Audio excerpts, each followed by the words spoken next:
kami pelajari pada hari ini, moga yang membawakan dampak yang besar dalam kehidupan kami dan juga memberikan kami banyak perspektif pandangan kami terhadap firman-Mu ya Tuhan. Terima kasih Bapa, berkati setiap kami yang berada di sini. Kami serahkan waktu ini ke tangan Engkau. Dalam nama-Mu Tuhan Yesus kami telah berdoa. Amen. Oke, tanpa membuang masa, kita akan terus masuk dalam sesi yang ditunggu-tunggu pada pagi hari ini. Ya, sebelum itu saya ingin memperkenalkan kita punya penceramah pada hari ini. Nama dia adalah Reverend Dr. Lim Kayong. Ya, terima kasih karena sudah bersama dengan kami, Dokter. Ya, dia merupakan pensyarah kanan yang fokus pada perjanjian baru di Seminari Teologi Malaysia. Dan saya tahu memang beberapa di sini adalah bekas pelajarnya, kan? Ya, dunia kita kecil saja. Di mana-mana anak Tuhan berjumpa. Ya, dan beliau juga melayani sebagai pederi paroki di Gereja Anglikan di St. Paul di Petaling Jaya dan juga pengarah Jabatan Pendidikan Teologi Diosis Keuskupan Semenanjung Malaysia. Dan untuk pengetahuan juga, baru saja kami dilayani mendengar sesuatu yang sangat bagus daripada dia sendiri di Kota Kinabalu, di mana kami telah mengadakan Bible Conference English di Kota Kinabalu yang juga kami dilayani oleh Dr. Lim Kayong. Dan syukur puji Tuhan, kemurahan Tuhan, hari ini kita dapat bersama-sama di Kuching bersama dengan dia. Ya, untuk pengenalan lebih lanjut tentang dirinya, biar dia yang memperkenalkan dirinya, karena dia lebih tahu siapa dia. Ya, ya, betul kan, Dokter? Ya, jadi masa dan tempat ini saya persilakan Dr. Lim Kayong bersama dengan penterjemah kita, Pastor Nicholas, untuk berada di hadapan untuk mengambil alih masa dan tempat ini. Saya persilakan.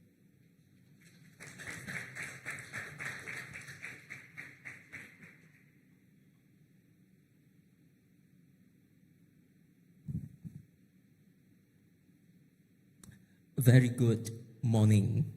Selamat pagi. It's a real joy to be with you this morning. Sangat bersuka cita dapat bersama dengan kalian pada pagi ini. To take us through how we can make full use of the Bible Atlas that's been translated into BM. Supaya kita dapat menelusuri buku Atlas ataupun buku peta Alkitab ini. Okay, I will be using the PowerPoint slides and hopefully you can follow the slides. Jadi saya akan menggunakan PowerPoint slide dan saya harap kalian boleh mengikuti.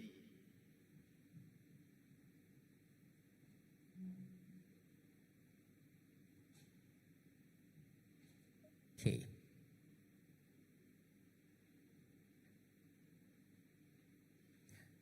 Okay. Okay, we'll just wait for a couple of seconds for the connection to come on.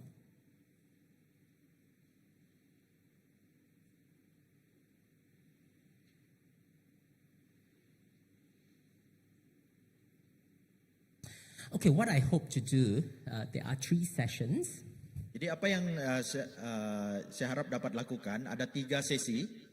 The first session that I'd like to look at is how do we study the Atlas from an archaeological perspective. Jadi sesi yang pertama saya akan bawa kita untuk bagaimana kita boleh mempelajari atlas ini ataupun buku peta ini daripada sudut arkeologi. Then for the second session, I will be focusing on how to use the Atlas from a biblical, theological, and historical perspective. Dan sesi yang kedua adalah untuk kita melihat bagaimana kita menggunakan atlas ini dari sudut teologi dan biblical. And finally, the third session will be looking at how do we study maps. Dan sesi yang ketiga kita akan belajar bagaimana kita melihat peta.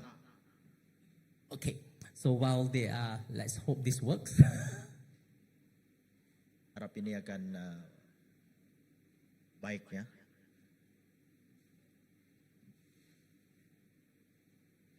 Okay, it works now.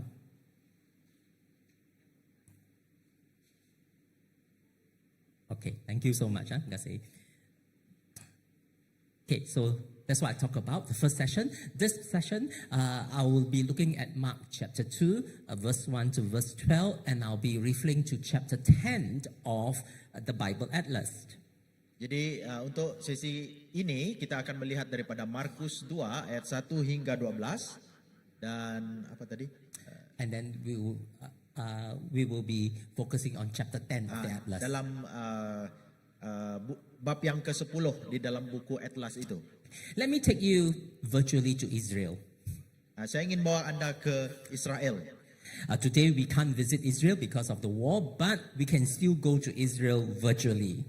Walaupun kita hari ini tidak dapat pergi ke Israel secara fisikal, tetapi kita boleh pergi secara virtual saja. And I'm going to take you to the city known as Capernaum. Dan saya ingin bawa Anda kepada satu bandar yang bernama Kapernaum. Capernaum was a city that Jesus made his hometown while he was ministering throughout the region of Galilee. Jadi Kapernaum ini adalah tempat di mana Yesus jadikan sebagai hometown dia, ya, kayak Anda paham. Semasa dia buat ministry dia ataupun pelayanannya di sana. So for 3 years or so during the active years of ministry, Capernaum is the headquarters, you might want to say. Ya. Jadi sepanjang 3 tahun pelayanan Yesus, Kapernaum itu menjadi seperti pusat tempat pelayanan Yesus. So today, if you have the opportunity to visit Israel, you can actually visit Capernaum. And so this is how Capernaum looks like from the air today. Jadi kalau Anda dapat pergi ke Israel, jadi Anda boleh pergi ke Kapernaum dan inilah rupa Kapernaum kalau dilihat daripada pandangan atas. So I'm going to focus in on 2 structures here. Dan saya akan fokus kepada 2 struktur di sini. First of all is this structure here, the white building here, this is known as the synagogue in Capernaum. Jadi struktur yang pertama yang Anda lihat di sana, bangunan putih itu adalah bangunan rumah ibadat pada waktu itu. So it was at this place that Jesus taught the people in Capernaum. Jesus performed miracles in Capernaum. Jadi di sinilah di mana Yesus mengajar dan di sana jugalah dia membuat mujizat. Another structure that I would like to look at is this building here. Dan struktur yang kedua yang saya ingin bawa Anda lihat adalah yang di bawah itu, atas itu. It looks like a spaceship building. Dia seperti spaceship pun. Kapal angkasa. Ya, pandai. Okay. Now, this spaceship building is now a church. Dan bangunan itu sekarang sudah menjadi bangunan gereja. And this particular building is where the events that going to read that's recorded for us in Mark chapter 2 would have taken place. Jadi disinilah peristiwa di mana yang kita akan baca nanti dalam Markus 2 terjadi. Now this spaceship building here was built fairly recently.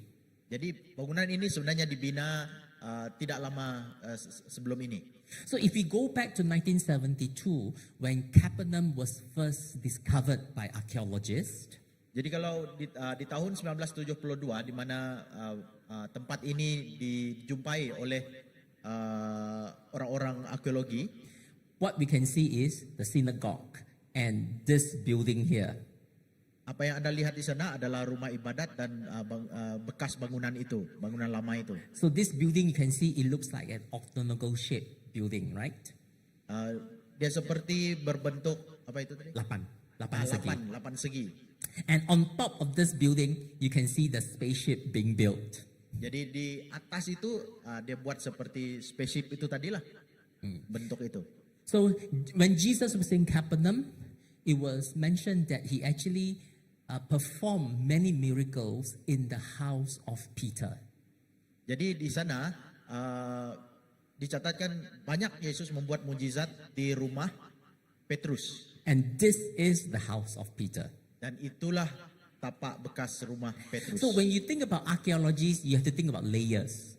Jadi kalau kita berpikir tentang arkeologi, kita pikir tentang lapisan-lapisan. So what you see right now here is a church, a ruins of the church that goes back to the 5th century. Jadi di sini adalah tapak bekas gereja yang dapat ditelusuri sampai ke abad yang kelima. Yes. So underneath this 5th century church, there was another 4th century church. Di bawah gereja yang pada tahun abad kelima itu ada lagi tapak pada tahun abad yang keempat. Underneath the 4th century church is the house of Peter. Jadi di bawah bangunan abad yang keempat itu disitulah rumah Petrus. You may want to ask why there is a 4th century church, there's a 5th century church. The reason is this area in Israel is always subjected to earthquake. Jadi mungkinkah Anda berpikir kenapa terlalu banyak layer ataupun lapisan, karena tempat ini adalah what do you call it? Earthquake, gempa. Selalu berlaku gempa bumi. So when there's an earthquake, the building collapses, then you build over it. Jadi apabila gempa bumi berlaku, mereka akan bina lagi bangunan baru di atasnya. Okay, so let's briefly look at the synagogue first. Jadi mari kita lihat dulu rumah ibadat itu dulu. So what you see today, if you visit Capernaum, you can see a synagogue that dates back to the 4th century. Jadi kalau Anda lihat di sini, ini adalah tapak bekas bangunan yang boleh di-trace sampai kepada abad keempat.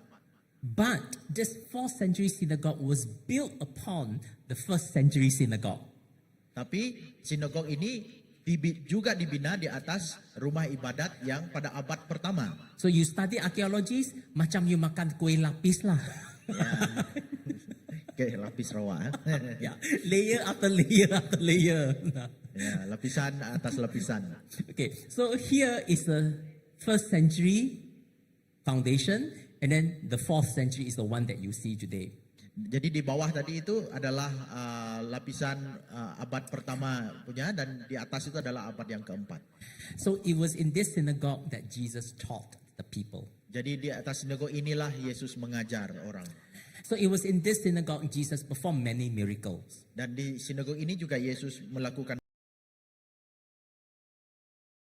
Debates and discussion with the religious authorities. Dan di sini juga Yesus banyak berdebat ataupun jaga pendapat dengan orang-orang agama. Okay, so what we're going to focus on right now is to look at Mark chapter 2. Dan kita akan lihat di dalam Markus bab yang kedua. And Mark chapter 2 records for us the event that has taken place at this spaceship building here. That's underneath the spaceship building. Jadi dalam Markus 2 ini adalah suatu peristiwa yang berlaku di tempat ini. So what you can see that the building and the house of Peter and the synagogue, they are just very close to each other. I took this photo standing on the synagogue. So when you look across the few buildings, you can see the house of Peter. Jadi tempat yang kita lihat ini memang sangat dekat dengan rumah ibadat, dan saya mengambil gambar ini tidak jauh daripada tempat itu. And underneath that spaceship building, if we go back to the 5th century building, 4th century building, go back to the 1st century, we can see this is the layout of the house of Peter. Jadi kalau kita melihat lapisan-lapisan rumah Petrus itu, inilah dia. Now, how would archaeologists identify that this is the house of Peter? Jadi bagaimanakah para ahli arkeologi dapat tahu bahwa ini adalah rumah Petrus? After the resurrection and the ascension of Jesus, Setelah kebangkitan dan kenaikan Yesus, a lot of people who believe in Jesus begin to take pilgrimage to follow the footsteps of Jesus. jadi banyak orang setelah kebangkitan kenaikan Yesus, banyak orang telah menjadi percaya, dan banyak mereka telah membuat penghijrahan ke tempat ini. So they will come to Capernaum Dan mereka datang ke Kapernaum, and they will go to this particular house, dan mereka pergi ke rumah ini, and then they will reflect on the life and the ministry of Jesus. dan mereka membuat refleksi tentang kehidupan dan pelayanan Yesus. Then they build an altar where they begin to worship our Lord Jesus in this place. Dan mereka mulai membina altar untuk mereka menyembah di tempat ini. And bear in mind, from the 1st century right up to the early 4th century, many of these pilgrimages were carried out in a small scale manner. Jadi harus diingatkan bahwa daripada abad pertama hingga abad keempat, ramai yang berhijrah ke sini pada skala yang kecil. This is because Christians was being persecuted by the Roman Empire. Ini karena pada waktu itu orang Kristen banyak dianiaya, ditindas pada waktu itu. It was only in the early 4th century Hanya pada awal abad keempat, when Constantine the emperor became a Christian, apabila Konstantin menjadi orang Kristen, then persecution ceased. penganiayaan berakhir.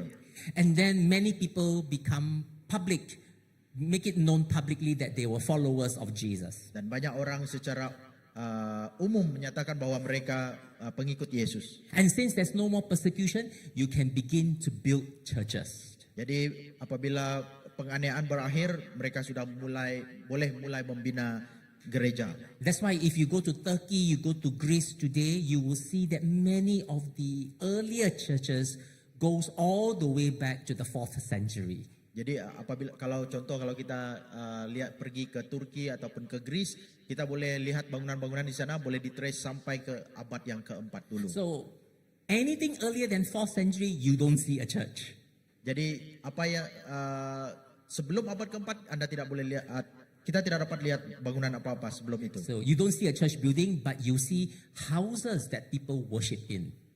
Kita tidak dapat lihat bangunan gereja, tapi kita lihat rumah-rumah yang digunakan untuk menyembah. And so what archaeologists has traced is that when you look at the house of Peter, they realized that it was in this room that they discovered it as a place of worship. Jadi apabila para ahli arkeologi menjumpai tempat ini dan mereka mendapati di bagian itu di mana ada tempat untuk menyembah. And if you look at the size, it's not that small. It's about 35 feet by 35 feet. Dia tidaklah terlalu besar, dia dalam 35 kaki square. Is it square? No, 35 kaki by 35 kaki. Yeah, I think 35, square. 35. If you want to know how big is 35 feet,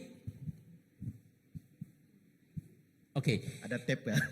papaya tape. Okay, dari dinding itu sampai sini 35 kaki. Okay. You know how I know? You count the ceiling. The ceiling is 4 feet by 2 feet. Alright. That's why papaya tape. Okay, so you can imagine the size. It's actually quite big. Jadi kita boleh bayangkan size-nya dia agak besar juga lah. It can easily accommodate maybe 50 people, 60 people easily. Jadi mungkin boleh berkapasiti dalam 50 orang, 60 orang. Let's read Mark chapter 2, Jadi mari kita lihat di dalam Markus bab yang kedua. verse 1 to verse 12. Jadi ayat 1 hingga ayat yang ke-12. Take you read. Oke, saya akan bacakan. Nah, Markus 2 ayat 1 hingga 12 berkata demikian. Kemudian sesudah lewat beberapa hari, waktu Yesus datang lagi ke Kapernaum, tersiarlah kabar bahwa ia ada di rumah. Maka datanglah orang-orang berkerumun sehingga tidak ada lagi tempat, bahkan di muka pintu pun tidak. Sementara ia memberitakan firman kepada mereka. Ada orang-orang datang membawa kepadanya seorang lumpuh, digotong oleh 4 orang. Tetapi mereka tidak dapat membawanya kepadanya karena orang banyak itu. Lalu mereka membuka atap yang di atasnya. Sesudah terbuka, mereka menurunkan tilam tempat orang lumpuh itu terbaring. Ketika Yesus melihat iman mereka, berkatalah ia kepada orang lumpuh itu, "Hai anakku, dosamu sudah diampuni." Tetapi di situ ada juga duduk beberapa ahli Taurat. Mereka berpikir dalam hatinya, mengapa orang ini berkata begitu? Ia menghujat Allah. Siapa yang dapat mengampuni dosa selain daripada Allah sendiri? Tetapi Yesus segera mengetahui dalam hatinya bahwa mereka berpikir demikian. Lalu ia berkata kepada mereka, "Mengapa kamu berpikir begitu dalam hatimu? Manakah lebih mudah mengatakan kepada orang lumpuh ini, 'Dosamu sudah diampuni,' atau mengatakan, 'Bangunlah, angkatlah tilammu dan berjalan'? Tetapi supaya kamu tahu bahwa di dunia ini anak manusia berkuasa mengampuni dosa. Berkatalah ia kepada orang lumpuh itu, kepadamu kukatakan bangunlah, angkatlah tempat tidurmu dan pulanglah ke rumahmu. Dan orang itu pun bangun, segera mengangkat tempat tidurnya dan pergi keluar di hadapan orang-orang itu, sehingga mereka semua takjub lalu memuliakan Allah. Katanya, yang begini belum pernah kita lihat. This happened in the house of Peter. Peristiwa ini berlaku di rumah Petrus. And as I identified, it happened in this room. Dan ia berlaku di ruangan bilik itu. As I mentioned earlier on, during the 4th and 5th century, churches were being built. Jadi seperti yang saya maklumkan tadi, bahwa pada abad keempat dan kelima gereja dibangunkan. So this was the foundation of the church that goes back to the 5th century, built upon the house of Peter. Jadi inilah tapak di mana gereja itu dibangunkan di atas rumah Petrus. So today, a church was built over it. Jadi pada hari ini gereja juga dibangunkan di atasnya. So macam spaceship lah. Nah, jadi macam spaceship tadi. Ya. So you can enter the church. As you enter the church, you can go right up to the middle of the church. Jadi kalau kita naik ke gereja itu, kita boleh pergi terus ke ruangan tengah gereja itu. And that's why you see people looking down the railing here. Jadi kita boleh lihat orang melihat ke what's the place? The railing yang ni. Ya macam kolam ya. Pagar. Pagar kan. Tempat berpagar, So ya. when you look down, you can see the house of Peter underneath. Kalau kita lihat ke bawah dia, kita boleh melihat rumah Petrus di bawah itu. Let me show you how a 3D image of the house of Peter look like. Kita coba lihat secara 3D bagaimana rumah Petrus kelihatan. So this is the place where the event that we read would have taken place. Jadi di sini di mana peristiwa itu terjadi. So what we notice is that outside this house, outside this room, there is a gate here, right? Ada satu pintu. Jadi ada satu pintu di rumah itu. And then there is a courtyard here. Ada satu ruangan di luar dia lah. Okay, and then this is the main door to the house. So this will be like the road outside the house lah. Jadi ada satu lagi pintu utama yang masuk ke rumah itu, dan di ruangan luar itu adalah jalan besar. To me, this is very important. Bagi saya ini sangat penting. I'll tell you why. Saya beritahu kenapa. Now, this event happened here. Peristiwa itu berlaku di sini. We read from Mark chapter 2 that the crowd filled the room. Jadi kita baca dalam Markus 2 bahwa orang banyak memenuhi rumah itu. It filled the room until there is no more room at the door. Jadi mereka memenuhi tempat itu sehingga penuh sampai ke pintu. So this room is full. So four friends carried their good friend that was paralyzed. Tak boleh jalan kan? Ya, jadi ada 4 orang itu tadi, dia mengangkat seorang kawan mereka yang lumpuh itu. So they carried the mat to this place here. Jadi dia mengangkat tilam itu ke sana, tempat itu. Tak boleh masuk. Tak dapat masuk. Because the house was full of people. That's what we read in Mark chapter 2. Karena rumah itu sudah penuh dengan orang yang kita baca tadi. Then what happened is this four friend refused to abandon their friend. Jadi 4 orang itu mereka tidak mau meninggalkan kawan mereka begitu. They want to make sure that they bring their friend to Jesus. Mereka mau pastikan bahwa mereka membawa kawannya itu kepada Yesus. So what can they do? They take the staircase up here to the roof. So you can see the roof during the first century, they are actually flat roof. Jadi apa yang mereka buat, mereka ambil tangga dan mereka naik sampai ke bumbung. And the reason why the roof is flat, Dan kalau kita lihat bahwa bumbung pada zaman itu adalah dia rata sahaja. is because weather in Israel can be very extreme. Mengapa bumbung mereka begitu rata? Karena cuaca di sana boleh begitu melampau. Winter time, it can be very cold. Pada waktu sejuk dia boleh menjadi sangat sejuk. During summertime, it is very, very hot. Pada musim panas pula dia akan boleh jadi sangat panas. Because amazingly, the Sea of Galilee is actually below sea level. Uh, Laut Galilei itu berada di bawah paras laut. So if you're below sea level, your temperature is higher. Jadi kalau berada di bawah paras laut, maka suhu itu menjadi sangat tinggi. And this area hardly have any rain in a year. Dan pada waktu itu sangat tiada hujan. Ya. It's not like us, kalau kita hujan now, we can pour. There, you cannot see that kind of rain. Hardly you have rain in a year. Ya, pada di sana jarang sekali berlaku hujan. So that's why they built a flat roof. Jadi sebab itu mereka buat bumbung yang rata. So that during summer months, they can go up and rest on top of the roof. Jadi kalau pada musim panas mereka boleh naik ke atas sana dan berehat di sana. If you read the book of Acts, Kalau kamu baca buku Kisah Para Rasul, when Peter was in Joppa, they were resting at the rooftop as well. ketika Petrus berada di Joppa. Jopa, dia juga berada di atas bumbung. Okay, so here the roof is not made of concrete Jadi bumbung mereka tidak dibuat daripada konkrit, because there was earthquake, right? I mentioned earlier on. karena di sana berlaku gempa bumi. So it was made of mud, dry mud, but it can take the weight of the few people on top of the roof. Bumbung mereka dibuat daripada lumpur yang agak keras juga lah karena boleh menampung So you just orang imagine yang naik ke atas. the four friends walk all the way up here and then dig a hole on the roof and lower him down to Jesus underneath. Jadi 4 orang itu tadi naik ke atas bumbung dan mereka mulai menebuk bumbung itu untuk menurunkan kawannya. Now imagine if the four friends were carrying like me, Jadi bayangkan kalau 4 kawan itu mengangkat saya ataupun bawa Pastor Billy. ataupun bawa Pastor Billy. Okay, Billy was my good former student. We can make big joke of each other, make fun of each other. Okay, imagine carrying me up to the roof.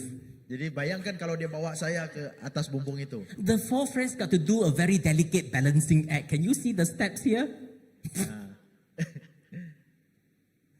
Now, when they dig a hole, Jadi mereka tebuk lubang itu. you can imagine if it's made of mud. When you build a home, Jadi what do you have? Dust, right? ya, jadi bayangkan mereka tebuk bumbung yang diperbuat daripada lumpur itu dan apa yang jatuh itu adalah debu-debu lah. Imagine this happened right above us and we are all in this room. Bayangkan itu berlaku ke atas kita dan debu itu di atas kita. Well, how would you have felt? Apa kamu rasa? It's not very comfortable feeling, right? Tidak selesa kan? And then you see this man lowered down.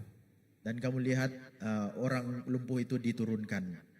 There is no mention in the Gospel of Mark that this man ever said something to Jesus. Dan tidak dicatat di dalam Injil bahwa orang lumpuh ini ada berkata sesuatu kepada Yesus. There's no mention that the four friends make their request known to Jesus. Jesus, can you please heal our friend? You don't read that. Dan kita juga tidak ada membaca tentang permintaan kawan-kawan itu meminta kepada Yesus untuk menyembuhkan kawannya. The only thing that we know is that Jesus said to this man, "Son, your sins are forgiven." Dan apa yang hanya kita tahu di dalam Injil adalah Yesus berkata kepada orang lumpuh itu, "Anakku, dosamu sudah diampuni." Think about it. If you're a man lying down here on a mat, Bayangkan kalau ada seorang yang baring di atas tilam di sini.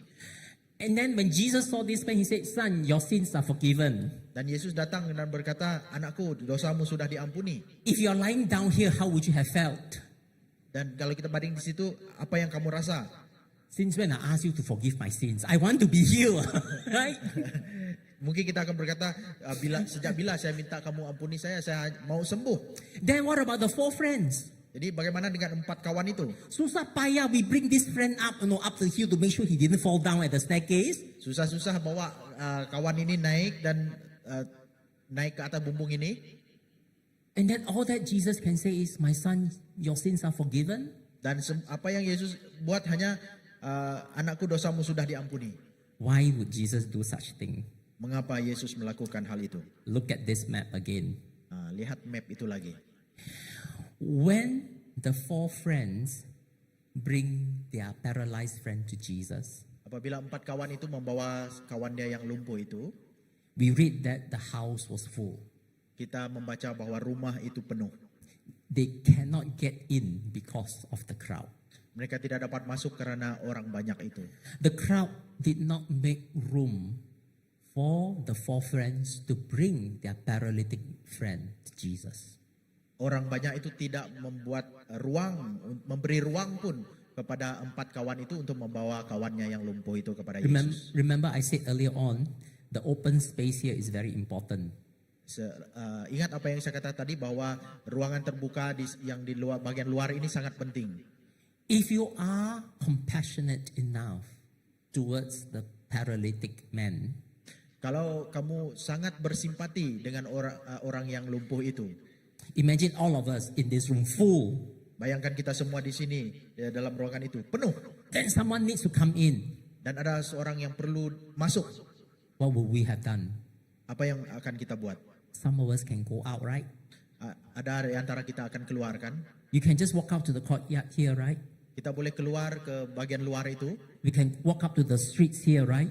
Kita boleh keluar ke bagian jalan itu. So that we can allow the four friends to bring their paralytic friend to Jesus inside this room. Kita boleh benarkan 4 kawan itu membawa kawannya yang lumpuh itu berjumpa dengan Yesus. You know why I say that?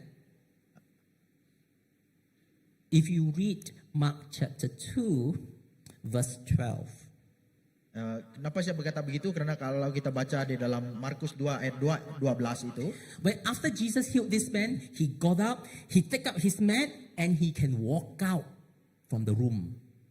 dan kenapa saya berkata begitu tadi? Karena apabila orang itu sudah disembuhkan, dia bangun, dia angkat tempat tidurnya dan dia boleh pergi keluar. If he can walk out, why can't he come in? Kalau dia boleh keluar, mengapa tidak dia boleh masuk? If the house is full and he can still walk out, it means that suddenly the Red Sea parted and he can walk out. Ya, jadi kalau dia dapat masuk, kalau dia dapat keluar, maksudnya dia juga dapat masuk sebenarnya tadi. And then people would have made way for him to walk out, right? Dan ada orang telah memberi ruang untuk dia berjalan. But why nobody make way for him to come in? Tapi kenapa orang tidak memberikan dia ruang untuk dia masuk? This has to deal with the mindset of the Jewish people in the first century. Ini ada kaitan dengan cara berpikir orang Yahudi pada abad pertama. When they look at someone, Apabila mereka melihat seseorang, when they see that this person is healthy, he can walk, there's no disability, kalau dia melihat orang itu sehat, orang itu tidak ada kecacatan, this man is a righteous person, he is walking right with God. orang ini adalah orang yang benar dan orang ini berjalan hidup benar di hadapan Tuhan. If you are blind, Kalau kamu buta, you cannot walk, kamu tidak dapat berjalan, you have some form of disability, kamu ada kecacatan tertentu, it means that you are a sinner. itu bermaksud bahwa kamu seorang pendosa. God has punished you. Tuhan sudah menghukum kamu. Remember in one incident, John chapter 9, Ingat satu insiden di dalam Yohanes bab yang ke-9. the disciples and Jesus was in Jerusalem, Yesus dengan muridnya ada di Yerusalem.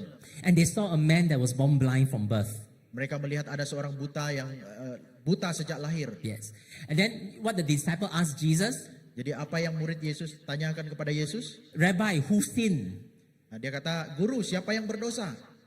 He sinned or his parents sinned that he's born like that? Dia sendiri berdosa atau ibu bapanya berdosa sehingga dia lahir begitu?" So when you see a blind man, you immediately think of the blind man as a sinner.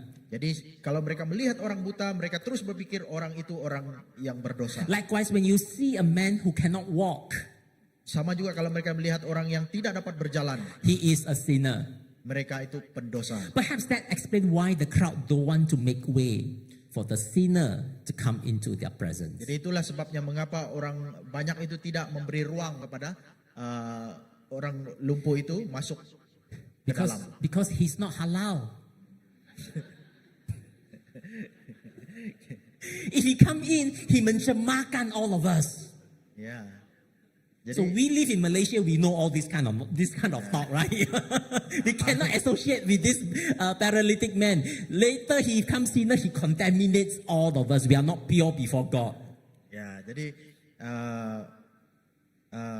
apa ini? Mereka tidak mau suruh orang itu masuk karena nanti itu boleh menjangkiti mereka yang lain juga. So they have to dig a hole for him to come down. Jadi mereka perlu menebuk lubang untuk Reason why Jesus had to pronounce the forgiveness of sins on this person. Jadi itulah sebabnya mengapa Yesus perlu mendeklarasikan pengampunan dosa ke atas orang lumpuh ini. Not for the sake of this man, but for the sake of everyone present. Bukan untuk orang yang lumpuh itu, tapi untuk orang-orang yang hadir di sana. It is not a sinner that has come into your presence. It is a forgiven person that has come into your presence. Bukan orang yang berdosa yang datang ke dalam hadirat kamu, kalangan kamu, tetapi orang yang sudah diampuni. Jesus does not judge this person. Yesus tidak menghakimi orang itu. Jesus is telling them that if you think he's a sinner, God has forgiven him. Yesus, kalau kamu berpikir bahwa orang lumpuh ini berdosa, Tuhan sudah mengampuni dia. That's why the Pharisees were upset. Itulah sebabnya orang Farisi begitu marah. They say, who can forgive sins but God alone? Siapa yang boleh mengampuni selain daripada Tuhan? This is blasphemy. Ini suatu penghujatan. The Pharisee, as far as their theology is concerned, they are absolutely correct. Orang Farisi kalau dari segi teologi sebenarnya mereka betul. Yes, only God can forgive sins. Hanya Tuhan yang boleh mengampuni dosa. But what they fail to see Apa yang mereka gagal lihat adalah is that Jesus is God. bahwa Yesus adalah Tuhan. Jesus is Emmanuel, God with us. Yesus adalah Immanuel, Tuhan berserta kita. So as far as the Pharisee is concerned, Jesus is not God. Apa yang orang Farisi tahu bahwa Yesus ini bukan Tuhan. That's why Jesus said, okay, after I pronounce the forgiveness on this man, I'm going to heal him. And Jesus said, get up, take up your mat and go home. Jadi setelah Yesus mendeklarasikan pengampunan atas orang itu, Yesus menyembuhkan orang itu, suruh dia berdiri dan bangun dan pergi. And you know the amazing thing is, Jesus doesn't even offer his hand to lift his man up. Dan apa yang menarik adalah Yesus tidak menghulurkan tangannya untuk membantu orang ini. Jesus said the word, Yesus hanya berkata-kata and this man got up, dan orang itu bangun. take up his mat. Angkat tilamnya, Like I say, Red Sea parted. He can walk out. dan dia boleh berjalan keluar. Now, when you reflect on this incident, I like to highlight a few things. Dan kalau kita reflect petikan ini, kita boleh buat satu renungan, beberapa renungan. Is there room for a paralytic man to come to Jesus? Adakah ruang untuk orang yang lumpuh ini datang kepada Yesus? We read from the text, the religious leaders object to what Jesus is doing. The crowd hindered the man from coming in.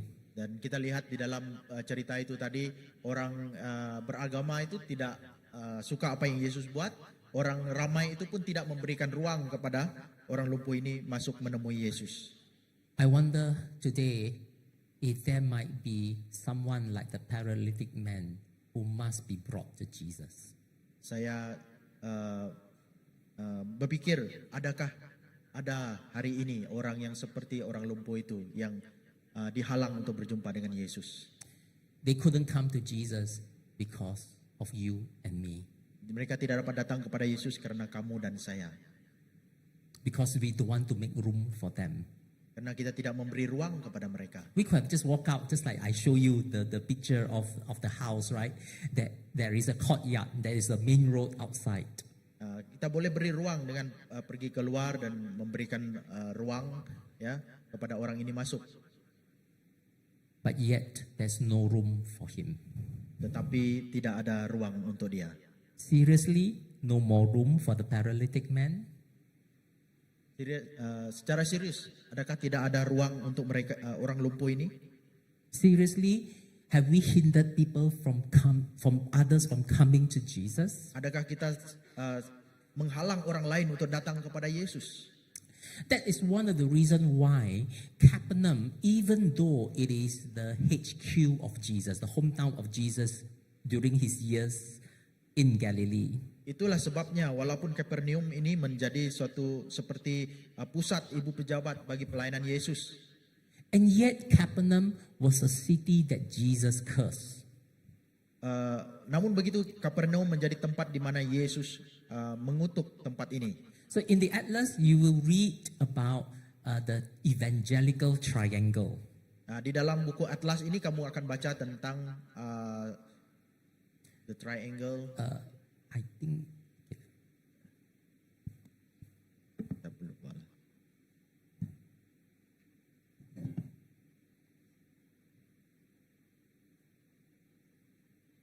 Segitiga Injili, ya, di muka surat 254 buku Now, Atlas. the segitiga Injil or the evangelical triangle refers to three cities. Tiga kota di sana, yaitu Kapernaum, Korazin, dan Betsaida. So it formed a triangle like this Ia membentuk seperti segitiga on the northern shore of Sea of Galilee. di bahagian utara Laut Galili. Jesus cursed these three cities. Yesus mengutuk tiga kota ini.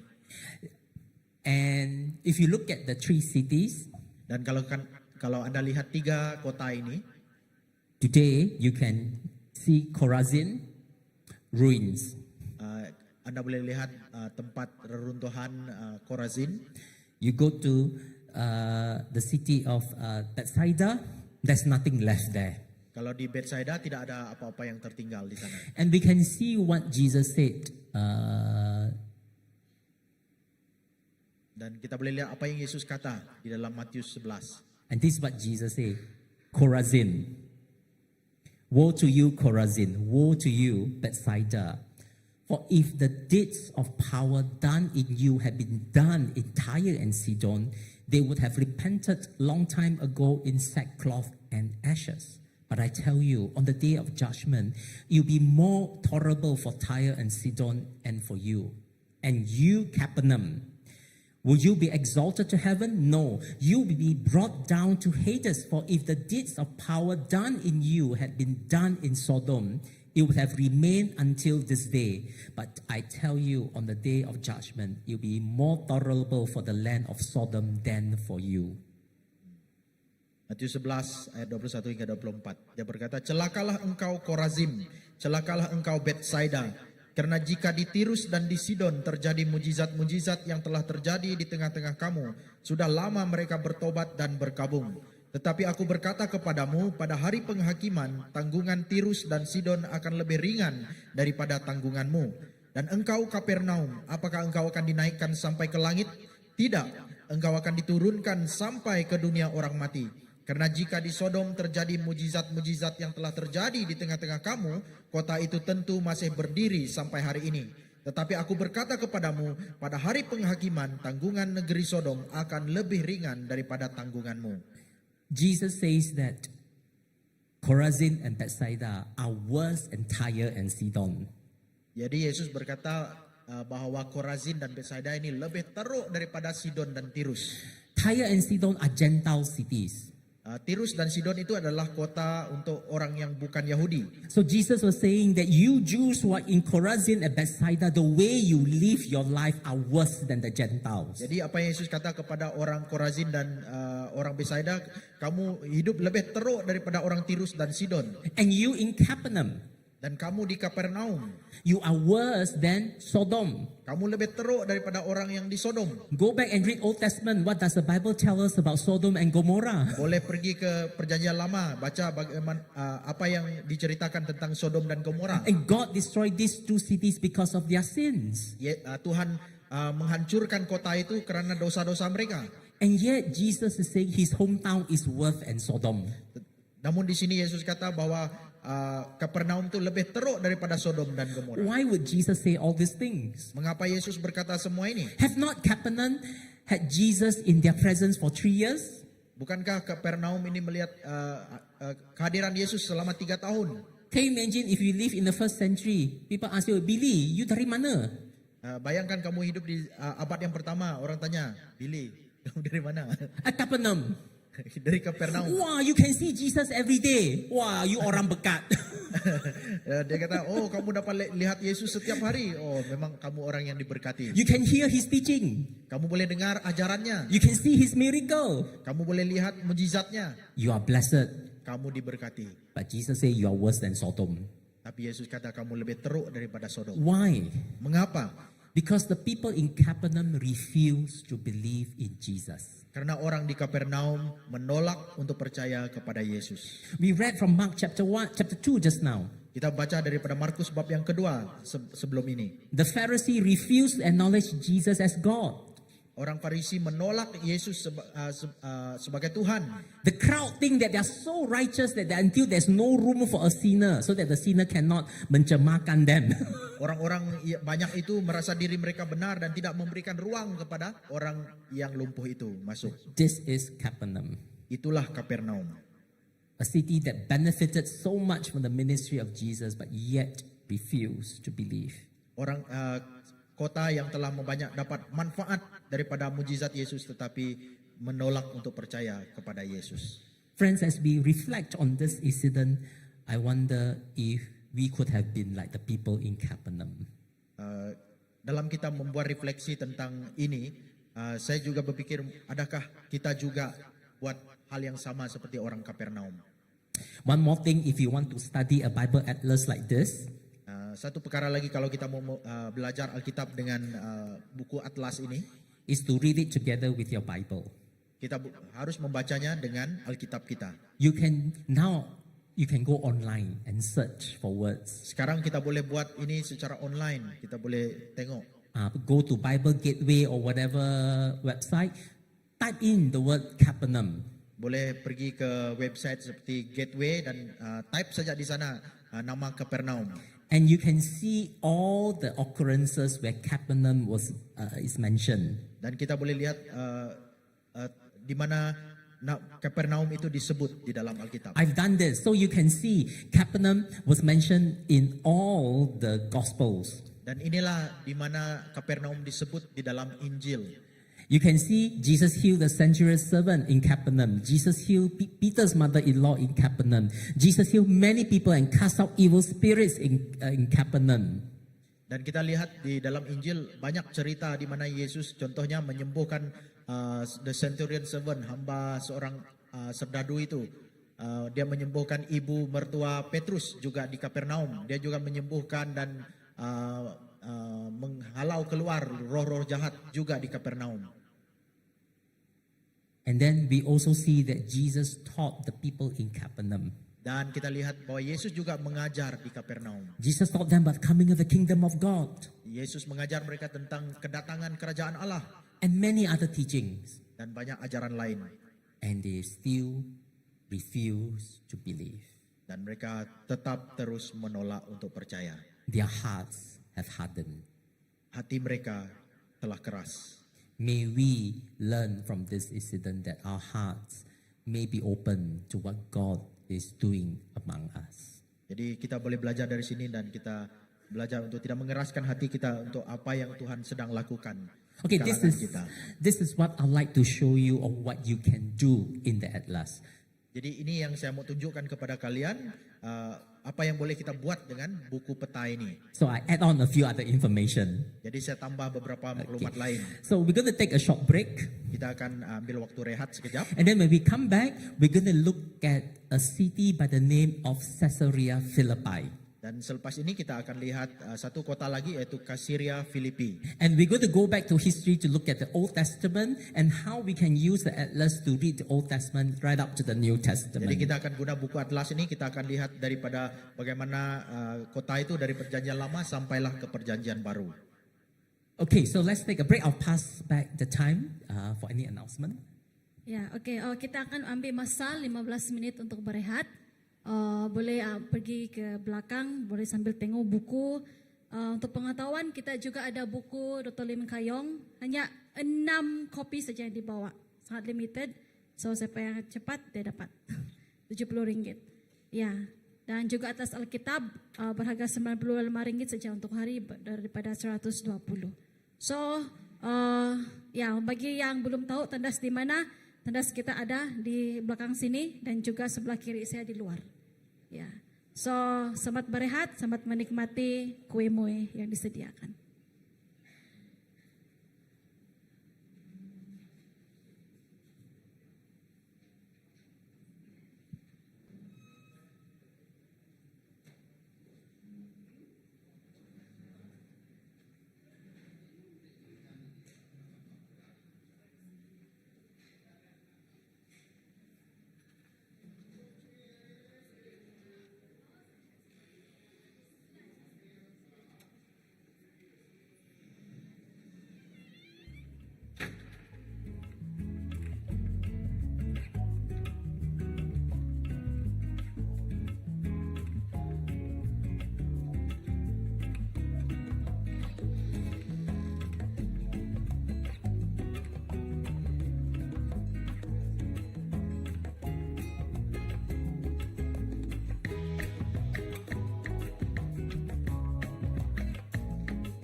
Our Daily Bread Ministries. Our ministry began in 1938 when Dr. Martin D. Hahn, founder of Our Daily Bread Ministries, launched a small radio program in the U.S. called the Detroit Bible Class. Today, we distribute over 60 million spiritual resources each year across 150 countries and regions. The Our Daily Bread devotional book followed soon after, and the Malay version was first published in 1998. In 2015, we changed our name to Our Daily Bread Ministries, or ODBM for short, to make it easier for people to know us better. ODBM Malaysia was established in 1995. We currently have 3 offices in Johor Bahru, Subang Jaya, and Kota Kinabalu. We serve over 1,000 churches and 80,000 readers in Malaysia, with 30 dedicated co-workers faithfully serving in the roles the Lord has entrusted to us, each according to their duties. In September 2024, our Johor Bahru office relocated to Permas City, a new chapter in our growth. Our mission is to make the life-changing wisdom of the Bible understandable and accessible to all. Our vision is to draw people closer to Jesus, to serve the local church, and to grow more like Christ every day. We desire to bring spiritual materials to people to help them build Bible-centered lives where they can receive, reflect, and respond to God's Word every day. All of our materials are designed to help people understand the Bible more easily through content that is close to life. Every year, we distribute over 200,000 printed and digital materials in English, Chinese, and Malay. Whether in print, by email, or through our app, we help our readers with different reading habits to easily obtain and receive life-changing Bible wisdom. We also connect with audiences through digital platforms like our website, emails, Facebook, Instagram, YouTube, Spotify, TikTok, and more. While Our Daily Bread remains our core devotional, we offer much more. What other materials do we have besides Our Daily Bread? The Journey Through series takes readers book by book through the Bible systematically read the entire Bible, ideal for personal devotion or small group study. Our outreach materials help share the gospel by addressing real-life issues. They are great for Christians in the workplace or marketplace to share the gospel with colleagues, friends, clients, and family.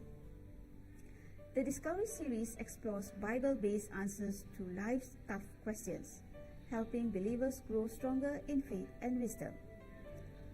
Our church ministry team builds bridges with local churches, shares our spiritual materials, and partners in organizing Bible conferences and events. This year, we launched a new initiative, Strengthening Families with God's Word. We are equipping those in the boarding community, teachers, dorm leaders, co-workers, and pastors to become spiritual families for youth, nurturing them to be Christ-centered individuals. We strive to make Bible wisdom understandable and accessible. We invite you to change hearts of people through Bible wisdom. There are 3 powerful ways to transform lives: receive, reflect, respond to God's Word daily, and grow to be more like Christ. Studies show that reading the Bible at least 4 times a week significantly impacts Christian growth and spiritual transformation. There are 4 key stages to spiritual growth. 1. Understanding the Christian faith. 2. Discipleship training. 3. Living out the Christian faith. And 4. Disciple maker. You are more than just a reader. You are a valued partner in our ministry. Wondering how you can get involved? Here's how. Use: read, subscribe, and share. Receive, reflect, and respond to God's Word. Giving: support us financially. Pray: partner with God through your prayer. Volunteer: help with email packaging, translation, proofreading, editing, and more. We welcome you to be part of what God is doing through ODBM. Thank you for your support and participation in our Daily Bread ministries. Together, let's continue sharing God's Word and changing lives.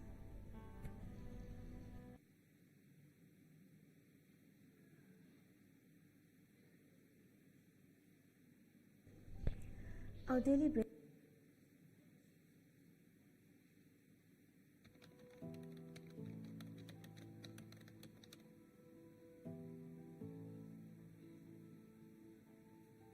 Tahukah anda bahawa di Sabah dan Sarawak ramai anak-anak yang tinggal di asrama sejak usia yang muda demi pendidikan dan juga jarak antara rumah dan sekolah mereka yang agak jauh.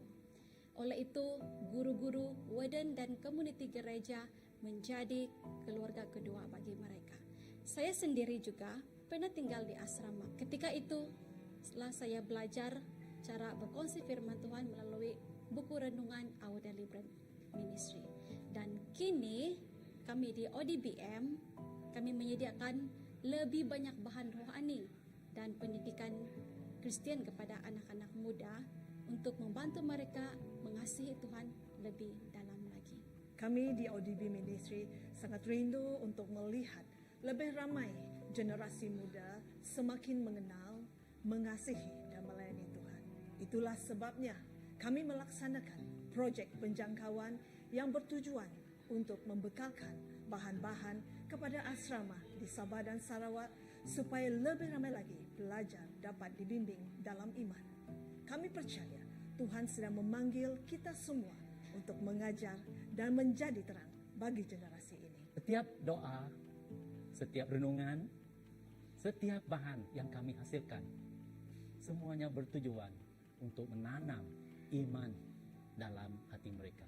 Di asrama, mereka bukan sahaja belajar akademik, tetapi juga mengenal iman, nilai hidup, dan harapan di dalam Kristus. Sejak 2 tahun ini, kami berusaha menyokong pelayanan asrama dan pelajar. Kami menyediakan bahan rohani, mengajar, dan bekerja sama dengan gereja dan organisasi lain untuk memuridkan mereka. Setiap kali kami menerima maklum balas daripada warden, gereja atau pelajar, kami sedar betapa besarnya keperluan ini. Mereka memerlukan lebih banyak lagi. Tetapi untuk meneruskannya, kami perlukan sokongan anda. Tahukah anda, di sebalik setiap bahan rohani yang sampai ke tangan anak-anak ini, sebenarnya ada satu pasukan yang bekerja keras untuk menerbitkan, mencetak dan mengedarkan bahan-bahan ini ke tempat-tempat yang jauh. Sebab kami percaya setiap anak berhak mengenal Tuhan. Kami berdoa agar lebih ramai yang tergerak hati untuk menyokong projek ini. Dengan kemurahan hati anda, kita boleh membekalkan bahan rohani yang akan membantu anak-anak mengenal Yesus dan berdekat kepada Yesus, menjangkau lebih ramai lagi pelajar-pelajar di asrama seperti di pedalaman Sabah dan Sarawak, dan memuridkan generasi kita agar generasi yang baru penuh dengan iman dan kasih kepada Tuhan. Adakah anda mahu menjadi sebahagian daripada misi ini? Jika anda boleh membantu dengan caranya menyumbang secara kewangan, mendoakan agar lebih ramai lagi anak-anak didekati dan berkongsi tentang projek ini dengan rakan dan gereja-gereja anda. Hubungi kami dan bersama-sama dengan kami untuk membentuk generasi yang beriman.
Our Daily Bread Ministries.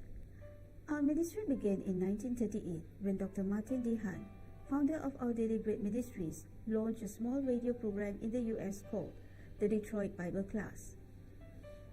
Today, we distribute over 60 million spiritual resources each year across 150 countries and regions.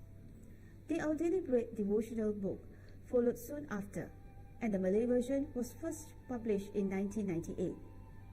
In 2015, we changed our name to Our Daily Bread Ministries, or ODBM for short, to make it easier for people to know us better. ODBM Malaysia was established in 1995. We currently have 3 offices in Johor Bahru, Subang Jaya, and Kota Kinabalu. We serve over 1,000 churches and 80,000 readers in Malaysia, with 30 dedicated co-workers faithfully serving in the roles the Lord has entrusted to us, each according to their duties. In September 2024, our Johor Bahru office relocated to Permas City, a new chapter in our growth. Our mission is to make the life-changing wisdom of the Bible understandable and accessible to all.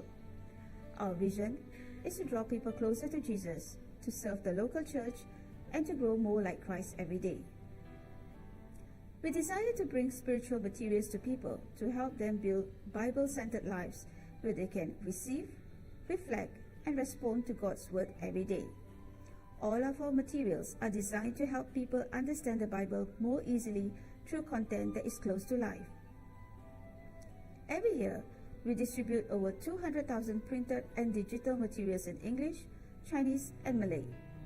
Whether in print, by email, or through our app, We help our readers with different reading habits to easily obtain and receive life-changing Bible wisdom. We also connect with audiences through digital platforms like our website, emails, Facebook, Instagram, YouTube, Spotify, TikTok, and more. While our daily bread remains our core devotional, we offer much more. What other materials do we have besides our daily bread? The Journey Through series takes readers book by book through the Bible, systematically read the entire Bible, ideal for personal devotion or small group study. Our outreach materials help share the gospel by addressing real-life issues. They are great for Christians in the workplace or marketplace to share the gospel with colleagues, friends, clients, and family. The Discovery series explores Bible-based answers to life's tough questions, helping believers grow stronger in faith and wisdom. Our church ministry team builds bridges with local churches, shares our spiritual materials, and partners in organizing Bible conferences and events. This year, we launched a new initiative, Strengthening Families with God's Word. We are equipping those in the boarding community, teachers, dorm leaders, co-workers, and pastors to become spiritual families for youth, nurturing them to be Christ-centered individuals. We strive to make Bible wisdom understandable and accessible. We invite you to change hearts of people through Bible wisdom. There are 3 powerful ways to transform lives: receive, reflect, respond to God's Word daily, and grow to be more like Christ.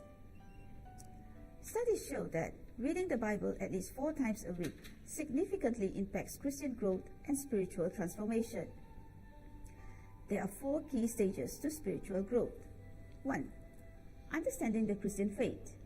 2. Discipleship training. 3. Living out the Christian faith. And 4. Disciple maker.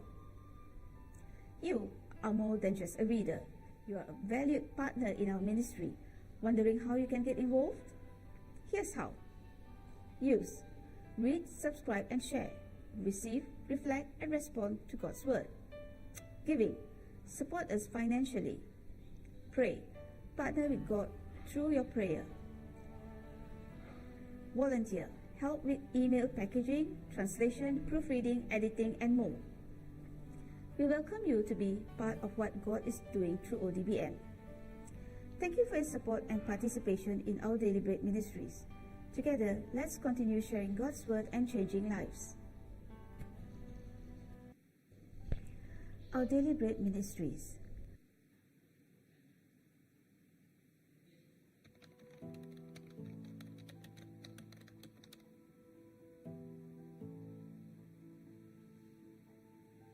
Tahukah Anda bahwa di Sabah dan Sarawak ramai anak-anak yang tinggal di asrama sejak usia yang muda demi pendidikan dan juga jarak antara rumah dan sekolah mereka yang agak jauh. Oleh itu, guru-guru, warden dan komuniti gereja menjadi keluarga kedua bagi mereka. Saya sendiri juga pernah tinggal di asrama. Ketika itu, setelah saya belajar cara berkongsi firman Tuhan melalui buku renungan Our Daily Bread Ministry. Dan kini kami di ODBM, kami menyediakan lebih banyak bahan rohani dan pendidikan Kristen kepada anak-anak muda untuk membantu mereka mengasihi Tuhan lebih dalam lagi. Kami di ODB Ministry sangat rindu untuk melihat lebih ramai generasi muda semakin mengenal, mengasihi dan melayani Tuhan. Itulah sebabnya kami melaksanakan projek penjangkauan yang bertujuan untuk membekalkan bahan-bahan kepada asrama di Sabah dan Sarawak supaya lebih ramai lagi pelajar dapat dibimbing dalam iman.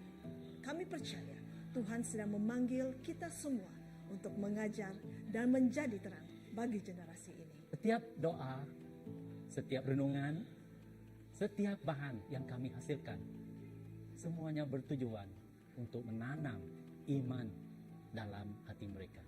Di asrama, mereka bukan sahaja belajar akademik, tetapi juga mengenal iman, nilai hidup, dan harapan di dalam Kristus.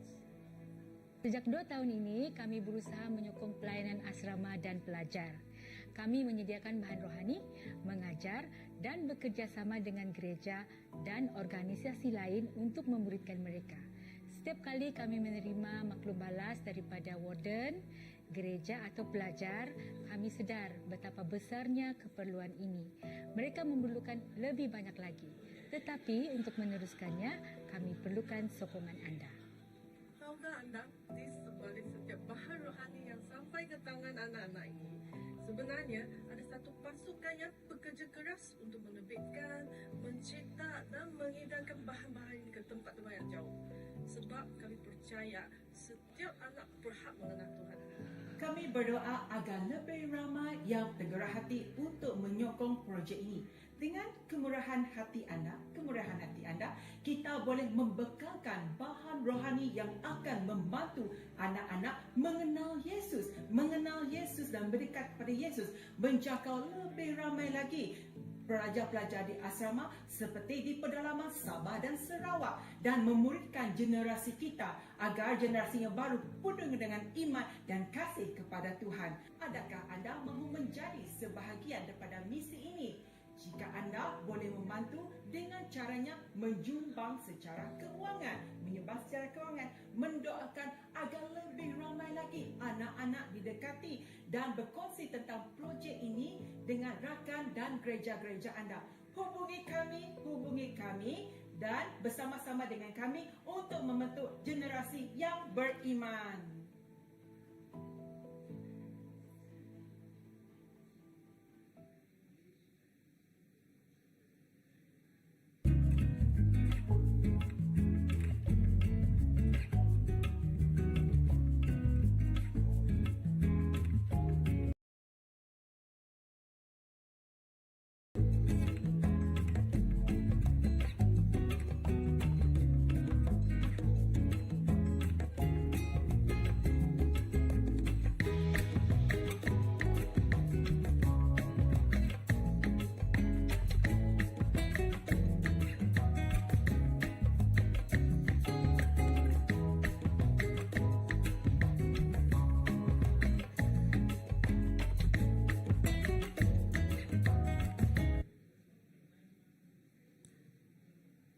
Okey, kita akan mula sesi 2 kita pagi hari ini. Saya harap kamu sudah kenyang, sudah puas makan kuih, minum kopi, minum teh.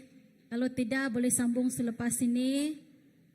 Karena kita akan mula sesi kita yang seterusnya, sesi kedua. Ya. So, kita juga akan adakan sesi soal jawab juga. Jadi sekiranya ada sesiapa yang ada soalan, kami ada kertas kecil. Kamu boleh tulis soalan kamu. Kemudian untuk sesi yang seterusnya kami akan collect. Ya. Atau kamu lebih selesa untuk terus berdiri dan menyoal juga dialu-alukan. Mari kita ambil tempat kita karena kita akan memulakan sesi kedua.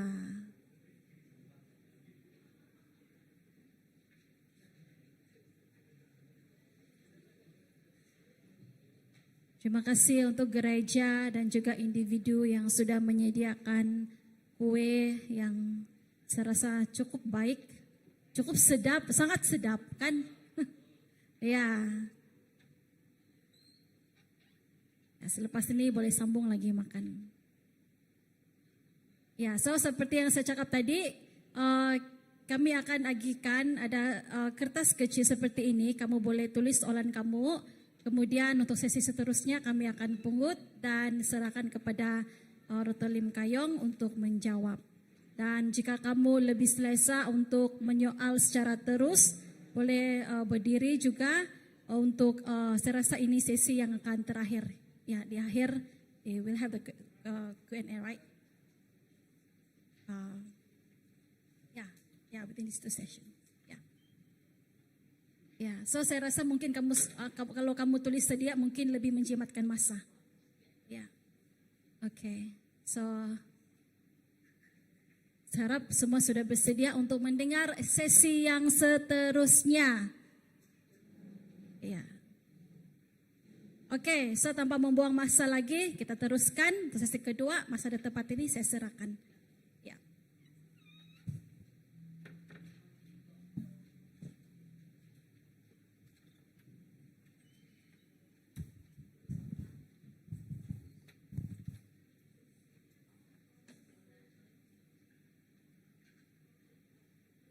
Okay, after the tea break, if I'm a little bit incoherent, you know lah, semua darah mengalir ke perut dah.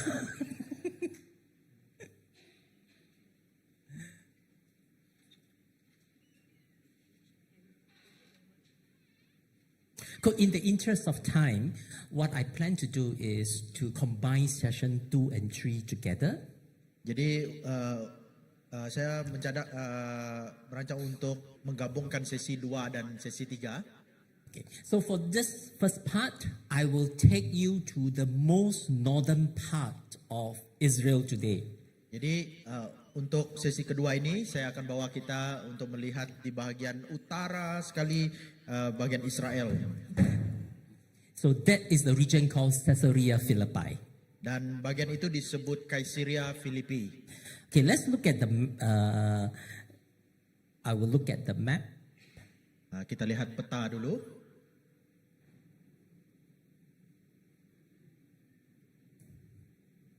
Okay.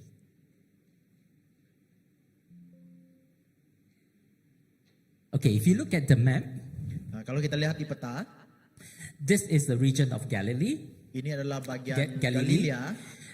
Galilee is here. So if you travel Galilee all the way up to the most northern part, you come to this region. Dan kalau kita naik daripada Galilea ini sampai ke bagian utara sekali, kita akan sampai ke bagian ini.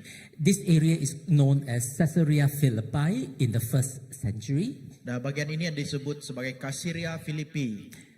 But if you go back to the history of the Bible, to the Old Testament, Tapi kalau kita pergi lagi dalam sejarah Perjanjian Lama, this area is also known as the area of Dan, Tel Dan.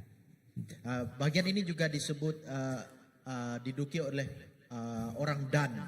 And if you go all the way even earlier back to Genesis, Dan kalau kita pergi lagi lebih jauh yaitu di Kejadian, this is the area where the Canaanites used to occupy. di bagian inilah tempat di mana orang Kanaan mendudukinya. And it was mentioned that Abraham may have passed by the region as well. Dan mungkin juga Abraham juga pernah lalu di kawasan ini. So this is like kuih lapis rawak juga. Ini macam kek lapis rawak juga.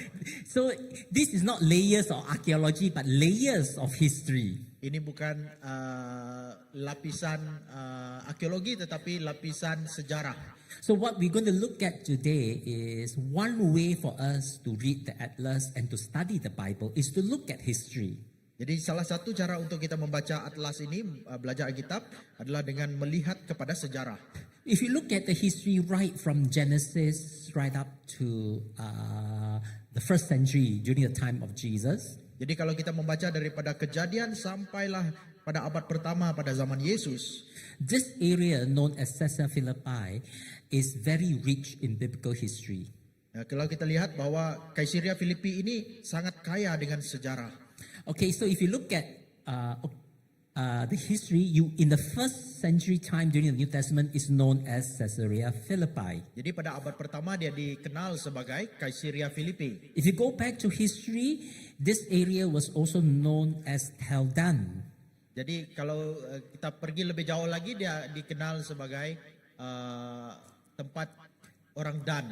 Yeah, Tel means hill. It's like a hill. Tel Right? itu bermaksud bukit. Yeah, so it's a place where the tribe of Dan occupied. Disitulah kaum Dan tinggal. And this is, if you go back to history, this is a place where Tel Dan, the tribe of Dan, departed from God. Kalau kita baca di dalam sejarah khususnya dalam Hakim-Hakim, di sanalah kaum Dan itu mulai meninggalkan Tuhan. Okay, what can history tell us? Right? Jadi apakah yang sejarah ajarkan kepada kita? Okay, If we go to the region of Caesarea Philippi, that next to the ancient city of Caesarea Philippi, just next to it is a national park. Jadi kalau kita pergi ke Caesarea Philippi, berdekatan dengan situ ada satu national park. Macam Taman Negara lah. So the whole area Jadi seluruh kawasan itu is very rich in history and is well known as a place of pagan worship. dan dia sangat kaya dengan sejarah dan dia sangat dikenal sebagai tempat pagan, penyembahan pagan. The Old Testament time, during the days of the Canaanite, pagan worship. Daripada perjanjian lama di zaman Dan itu sudah ada pagan worship, penyembahan pagan. When Dan occupied the territory, it is known as pagan worship as well. Ketika orang Dan tinggal di sana pun dikenal sebagai tempat penyembahan orang pagan. During the time of Jesus, ketika zaman Yesus, this place is also known as a place of pagan worship where the Greek god Pan, P-A-N, is worshipped as a patron god. Jadi pada zaman Yesus, tempat itu juga dikenal sebagai tempat penyembahan orang pagan, yaitu Tuhan yang mereka sebut sebagai Pan. So history tells us this is a place of pagan worship. Jadi sejarah mengajar kita bahwa ini adalah tempat penyembahan pagan. But this is also the place that Jesus brought his disciples to. Tapi ini juga tempat di mana Yesus membawa muridnya. Okay, let me go back to the earlier slide. Jadi kita pergi ke slide yang sebelumnya. This area is about 45 kilometers north of Capernaum. Jadi tempat ini adalah lebih kurang 45 km daripada Kapernaum. If you live in the first century, you don't drive, you walk. Kalau kita hidup di zaman abad pertama, kita tidak memandu, kita berjalan kaki. And for one day, you'll be able to walk about 30 kilometers. Dalam satu hari kita mungkin boleh berjalan sepanjang 30 km. Because normally if you walk, you can walk 5 kilometers 1 hour. Sebab kalau kita berjalan secara normal 5 km itu dalam 1 jam. But I was told Malaysian we walk slower. Maybe we walk only 3.5 kilometers per hour. Jadi kalau kita orang Malaysia kita berjalan lebih perlahan lagi, mungkin separuh daripada itu.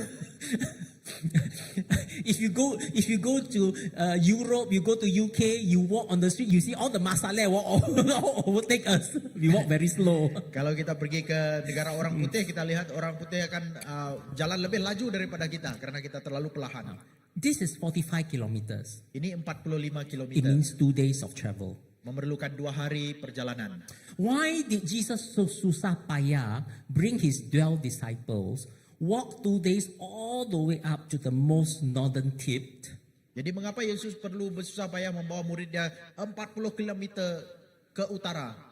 And then all that Jesus did was ask the disciple one question. Dan apa yang Yesus buat di sana hanya untuk bertanya satu soalan kepada mereka. Who do you say I am? Kamu pikir saya ini siapa? Why would Jesus take them all the way? 2 days journey up, 2 days journey back, hanya tanya satu soalan. Jadi mengapa Yesus perlu membawa mereka 2 hari perjalanan ke sana dan 2 hari perjalanan untuk pulang hanya semata-mata untuk bertanya satu soalan? Jesus could have asked this question in Galilee itself. Yesus boleh bertanya soalan ini di Galilea. So if I'm one of the disciples, kalau saya seorang daripada murid Yesus, I would ask Jesus, why do you bring me all the way up here just to ask me that one question? Ya, saya akan tanya Yesus, kenapa bawa kami ke sini hanya untuk bertanya satu soalan ini?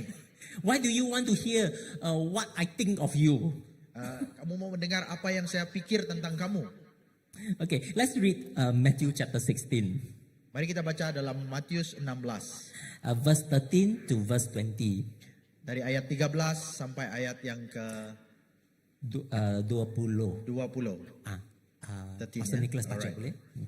Matius 16 ayat 13 hingga 20 berkata, setelah Yesus tiba di daerah Kaisarea Filipi, ia bertanya kepada murid-muridnya, kata orang, siapakah anak manusia itu?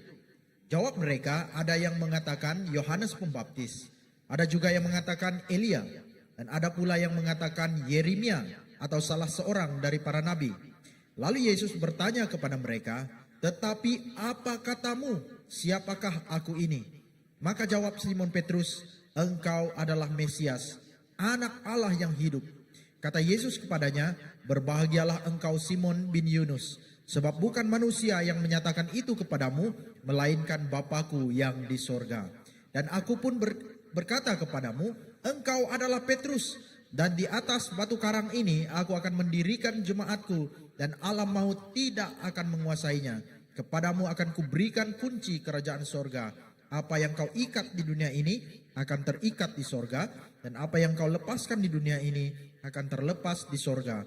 Lalu Yesus melarang murid-muridnya supaya jangan memberitahukan kepada siapapun bahwa ia Mesias. Okay, thank you.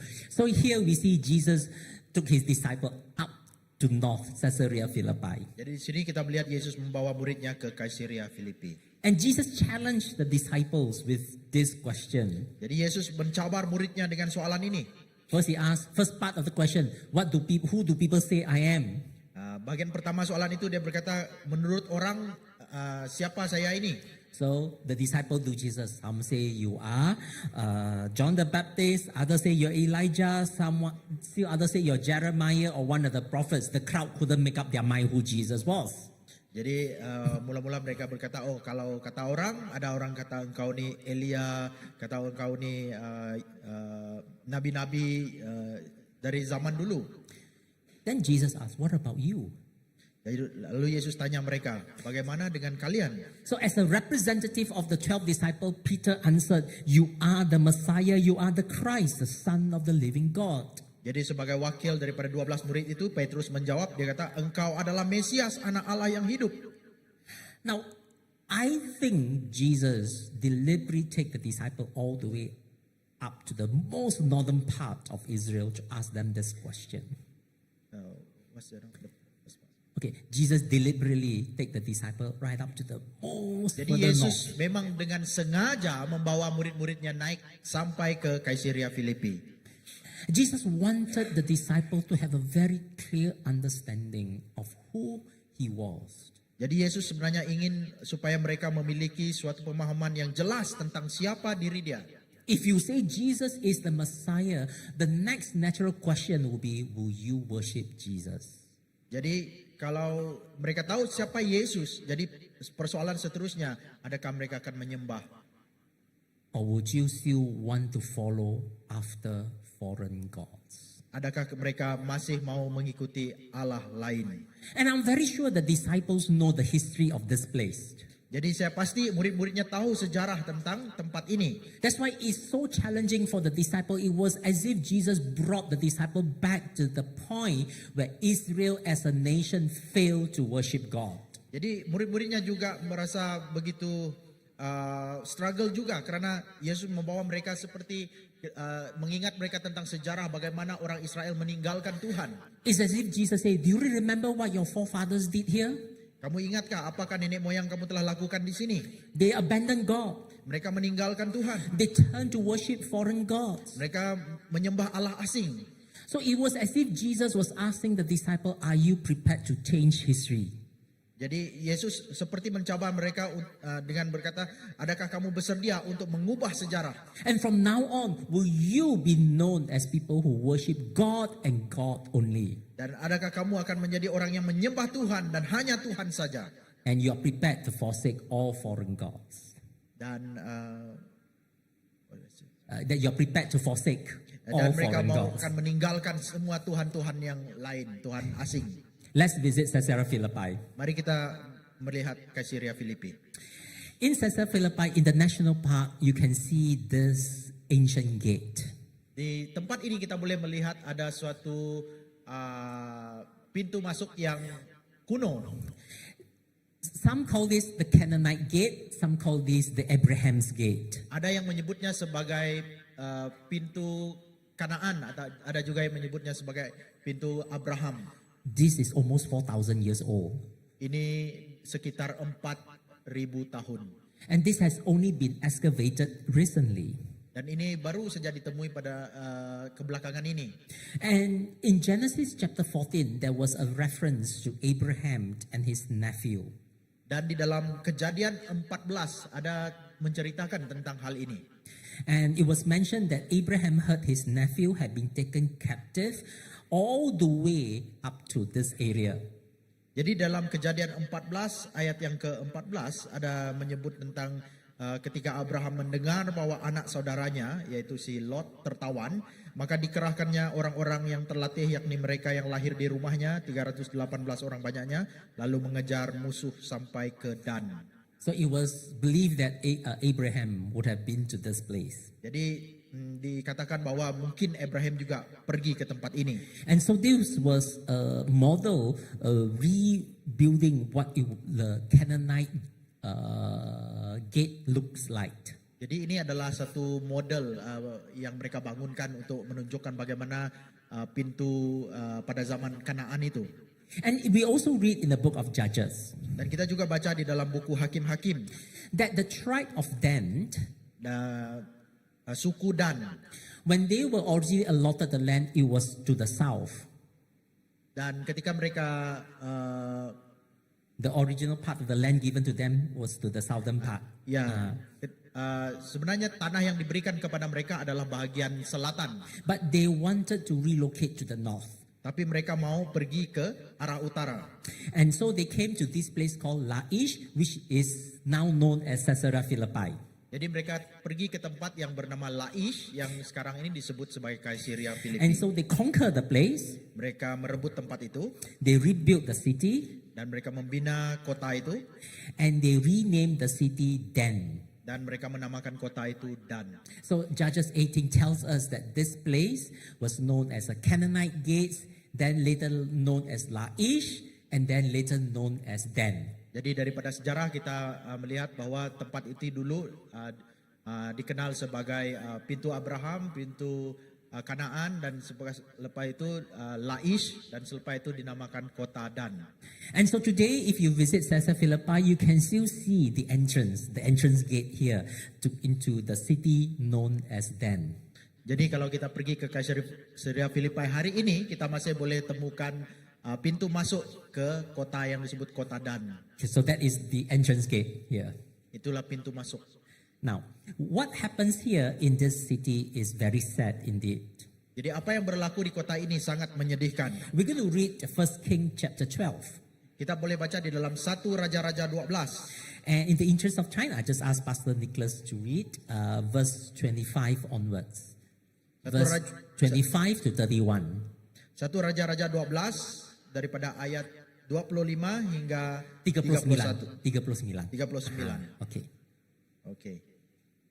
Kemudian Yeroboam memperkuat Sikem di pergunungan Efraim. Lalu diam di sana. Ia keluar dari sana lalu memperkuat Penuel. Maka berkatalah Yeroboam dalam hatinya, kini mungkin kerajaan itu kembali kepada keluarga Daud. Jika bangsa itu pergi mempersembahkan korban sembelihan di rumah Tuhan di Yerusalem, maka tentulah hati bangsa ini akan berbalik kepada tuan mereka, yaitu Rehabiam, Raja Yehuda. Kemudian mereka akan membunuh aku dan akan kembali kepada Rehabiam, Raja Yehuda.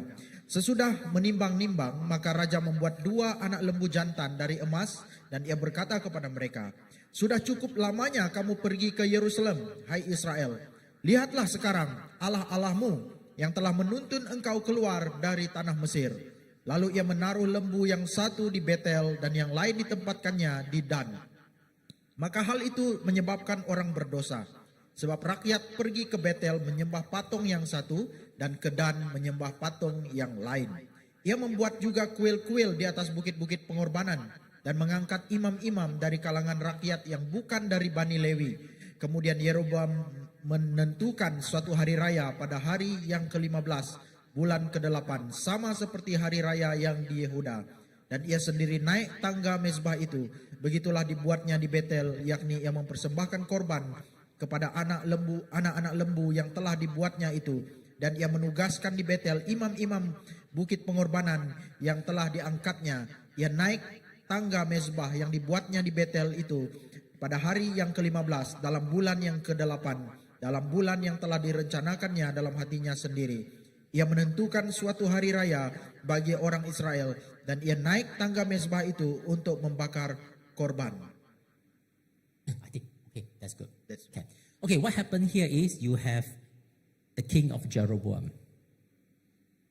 Jadi dalam cerita ini ada seorang raja bernama Jeroboam. He is so insecure. dia merasa begitu tercabar. He was fearful that his people would travel every year to Jerusalem to offer their sacrifices to God in the temple. Dia takut bahwa rakyatnya akan pergi ke Yerusalem setiap tahun mempersembahkan korban di sana. So he was afraid that his people would turn their hearts to the king of Judah. Jadi dia takut bahwa rakyatnya akan berpindah setia daripada dia kepada raja di Yerusalem. So he decided to do this. Jadi dia melakukan hal ini. He built 2 golden calves. Jadi dia membuat 2 patung lembu. Satu, he placed it in Bethel, one in Dan. Jadi satu diletakkan di Betel, satu diletakkan di Dan. And then he tell the people, enough, no need to go Jerusalem. Tak perlu susah payah pergi Jerusalem, jauh sangat. Berminggu-minggu you travel. So Jadi sekarang, there is a golden calf. You worship this here. Jadi dia buat 2 patung itu dan dia bagi tahu rakyatnya supaya kamu sembahlah ini 2 patung ini. So no need to go Jerusalem anymore. Tidak perlu pergi ke Yerusalem lagi. Now, this reminds us what happened during the time of Exodus, right? Ini mengingatkan kita kejadian yang berlaku di Keluaran. Deja vu, they have never learned. Mereka tidak belajar dari sejarah. They are building a golden calf again. Mereka membina lembu lagi And tell them this is your God, worship him here. dan mereka membuat patung untuk disembah lagi. And you read 2 King, in the interest of time, we don't have to read. If you read 2 King chapter 10, after King Jeroboam, Jehu became king. Jadi kalau kita baca di dalam 2 Raja-Raja 10, selepas Jeroboam yang menjadi raja adalah Jehu. So he wiped out Baal. Jadi dia menyembah Baal. No, he wiped out. Dia He removed dia Baal. membuang Baal. But then he didn't remove the golden calf. Dia tidak membuang lembu emas itu. He continued to let the people worship. Dia teruskan supaya orang menyembah lembu emas itu. And God judged him. Dan Tuhan menghukum dia. Then again you go back to Judges. Dan kita kembali ke dalam Hakim-Hakim 18. And Judges mentioned that this is a city that the tribe from Dan built. Dan dikatakan di Dan, tempat di mana kota itu dibina. And then they continue to carry out this pagan worship. Dan mereka teruskan penyembahan pagan itu. Until the time the land went into captivity. Sampai pada waktu tanah itu dijajah.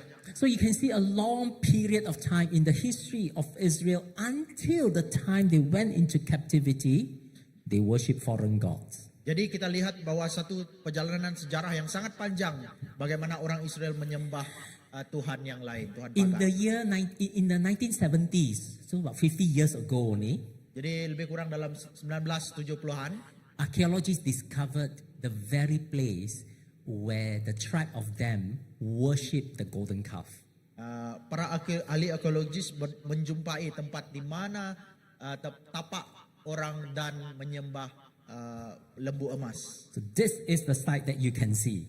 Inilah tempat tapak itu In Caesarea Philippi, di Caesarea Filipi. and where people offered a worship to the golden calf and say, this is your God. Dan di mana orang membuat korban dan mempersembahkan kepada lembu emas. For Mengatakan inilah Tuhan. generations, for hundreds of years, this golden calf is the God that the people of God worship. Dan beratusan tahun lembu emas itu menjadi Tuhan, tempat di mana mereka menyembah. And not only that, Dan bukan itu saja. they built high places throughout the area. Dan mereka membina tempat-tempat pegunungan And di sekitar itu. these high places are the very thing the prophets of old prophesied against the people for turning away from God. Jadi inilah nabi-nabi bernubuat pada perjanjian lama tentang hal ini. And this is one of the high places that you can still see in Caesarea Philippi. Dan inilah salah satu tempat yang kita boleh masih lihat di Caesarea Filipi. And I'm pretty sure the disciples are aware of the history. Dan saya percaya bahwa murid-muridnya sangat tahu sejarah tentang hal ini. This is the place where their forefathers worshipped the golden calf. Disitulah tempat nenek moyang mereka menyembah lembu emas. Fast forward to the first century. Dan kita pergi ke abad yang pertama. You can see this photo in the atlas. Kamu boleh lihat gambar ini dalam buku Atlas ini. This is Caesarea Philippi in the first century. Inilah Kaisarea Filipi pada abad So pertama. when Jesus brought his disciples there, not only they can see the high places, the altar that their forefathers have built, they can also see all the pagan worship that's been carried out in the first century. Jadi bukan saja mereka melihat tempat nenek moyang mereka pernah menyembah Allah asing dulu, tapi juga mereka melihat tempat pagan yang lain juga di tempat ini. This is the temple of Pan, P-A-N. Inilah kuil untuk Dewa Pan. Behind it, there is a cave. Dan di belakang itu ada satu gua.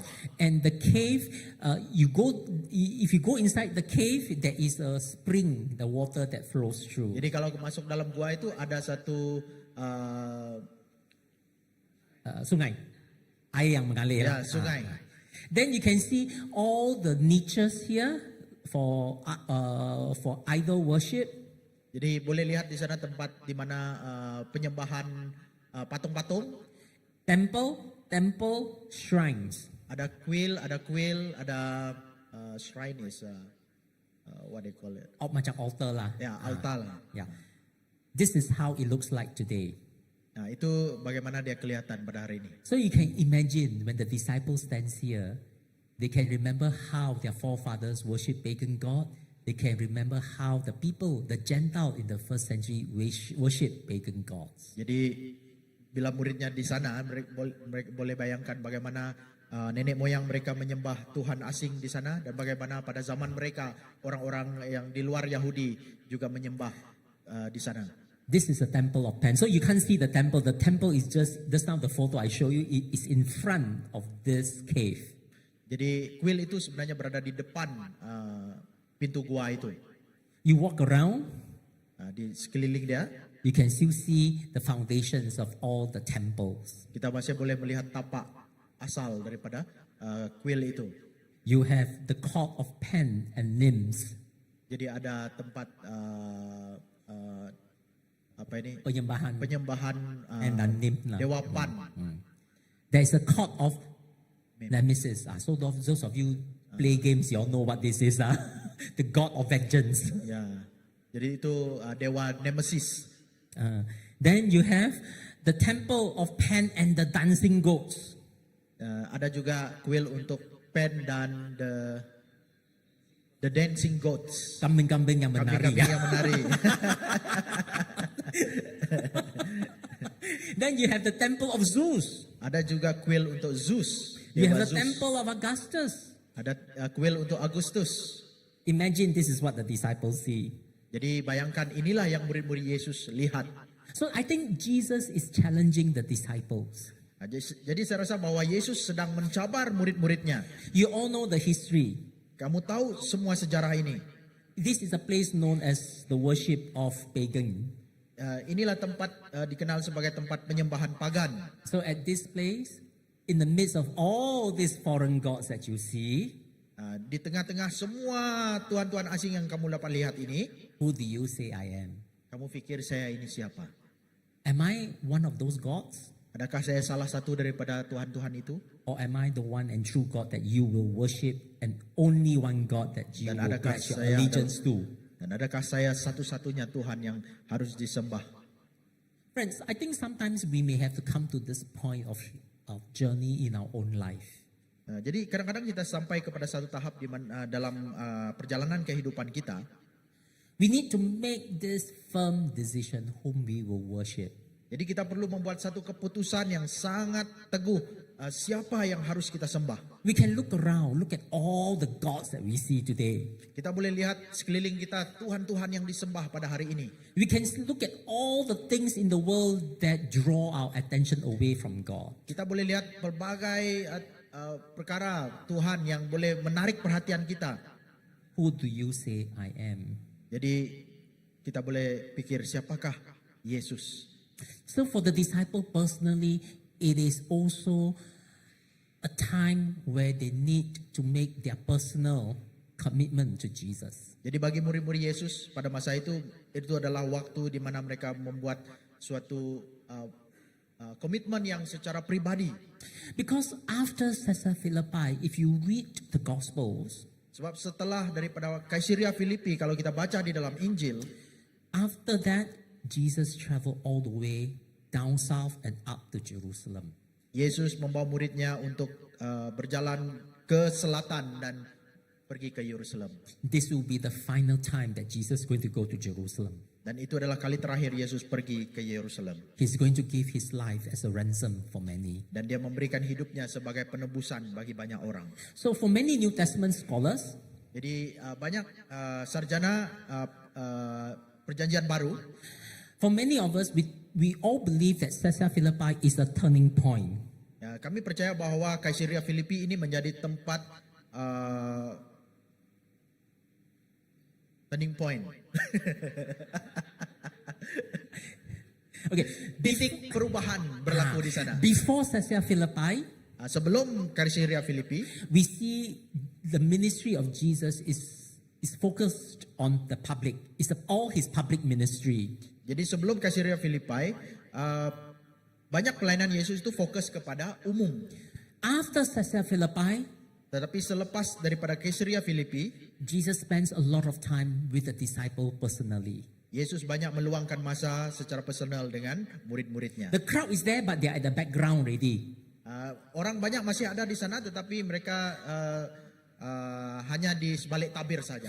Jesus is now preparing the disciples for his crucifixion, death, and resurrection. Yesus sedang mempersiapkan murid-muridnya untuk kematiannya, penyalibannya, dan kebangkitannya. It was as if, as I mentioned earlier, Jesus was asking the disciple, "Are you prepared to change history?"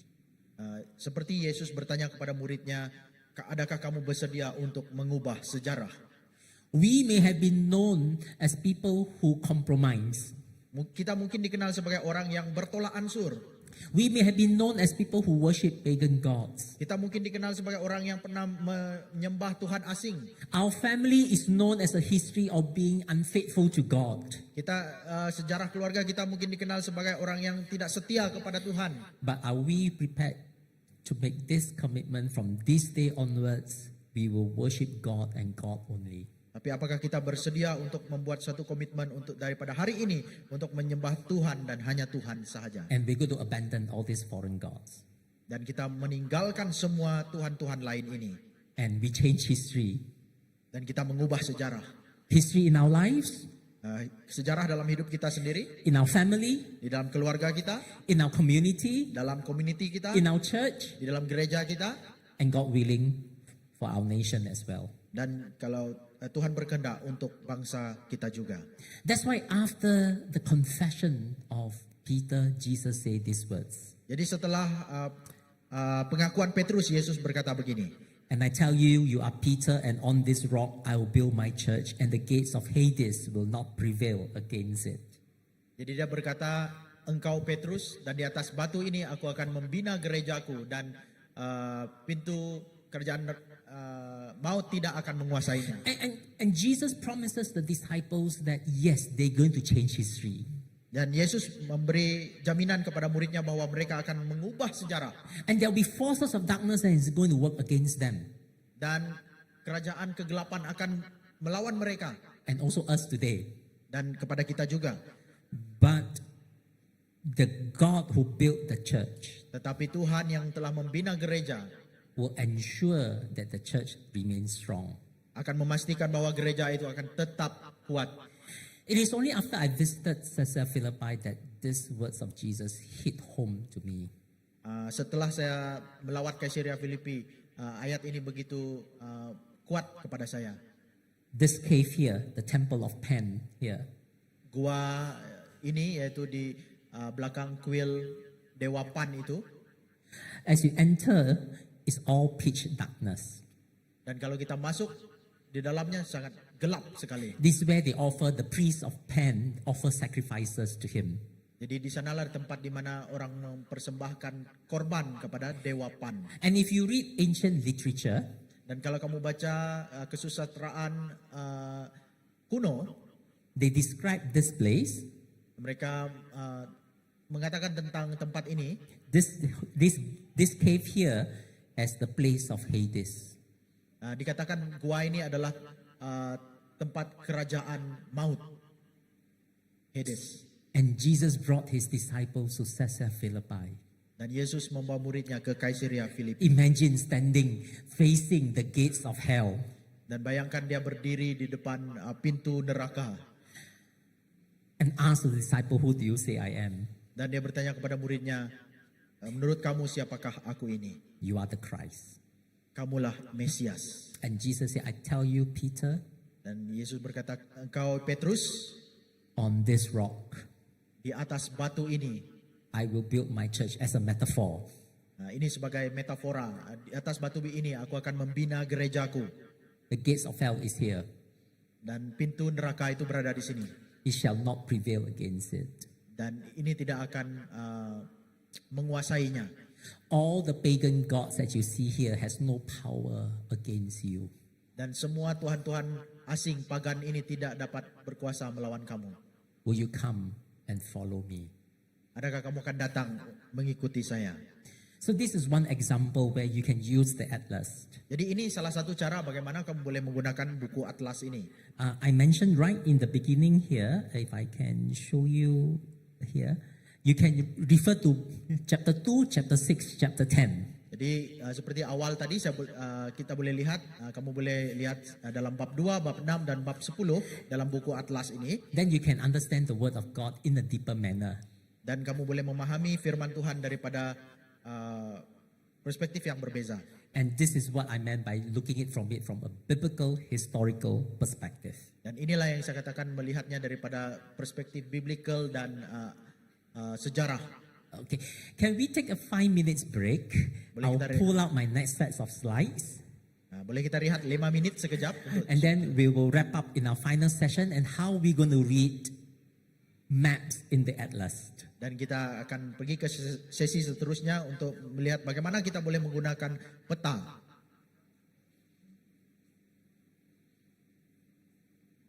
Okay, if you need to go to the toilet, you can take a few Kalau minutes. perlu pergi ke tandas ya. Okay, I need to 5 minit.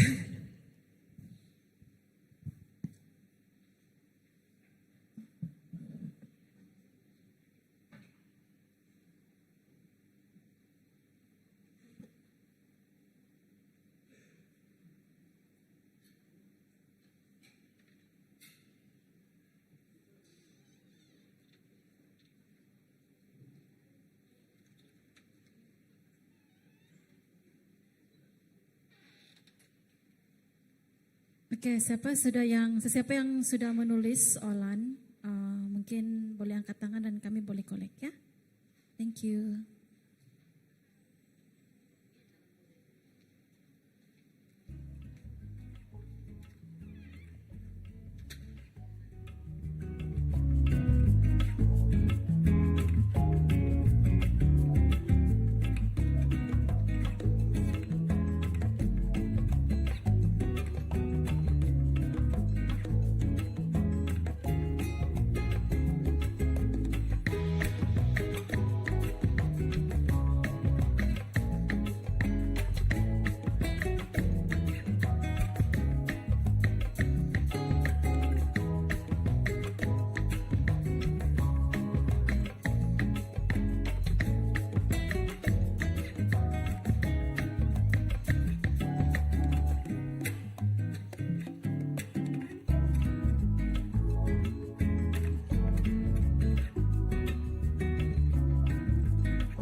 Our Daily Bread Ministries.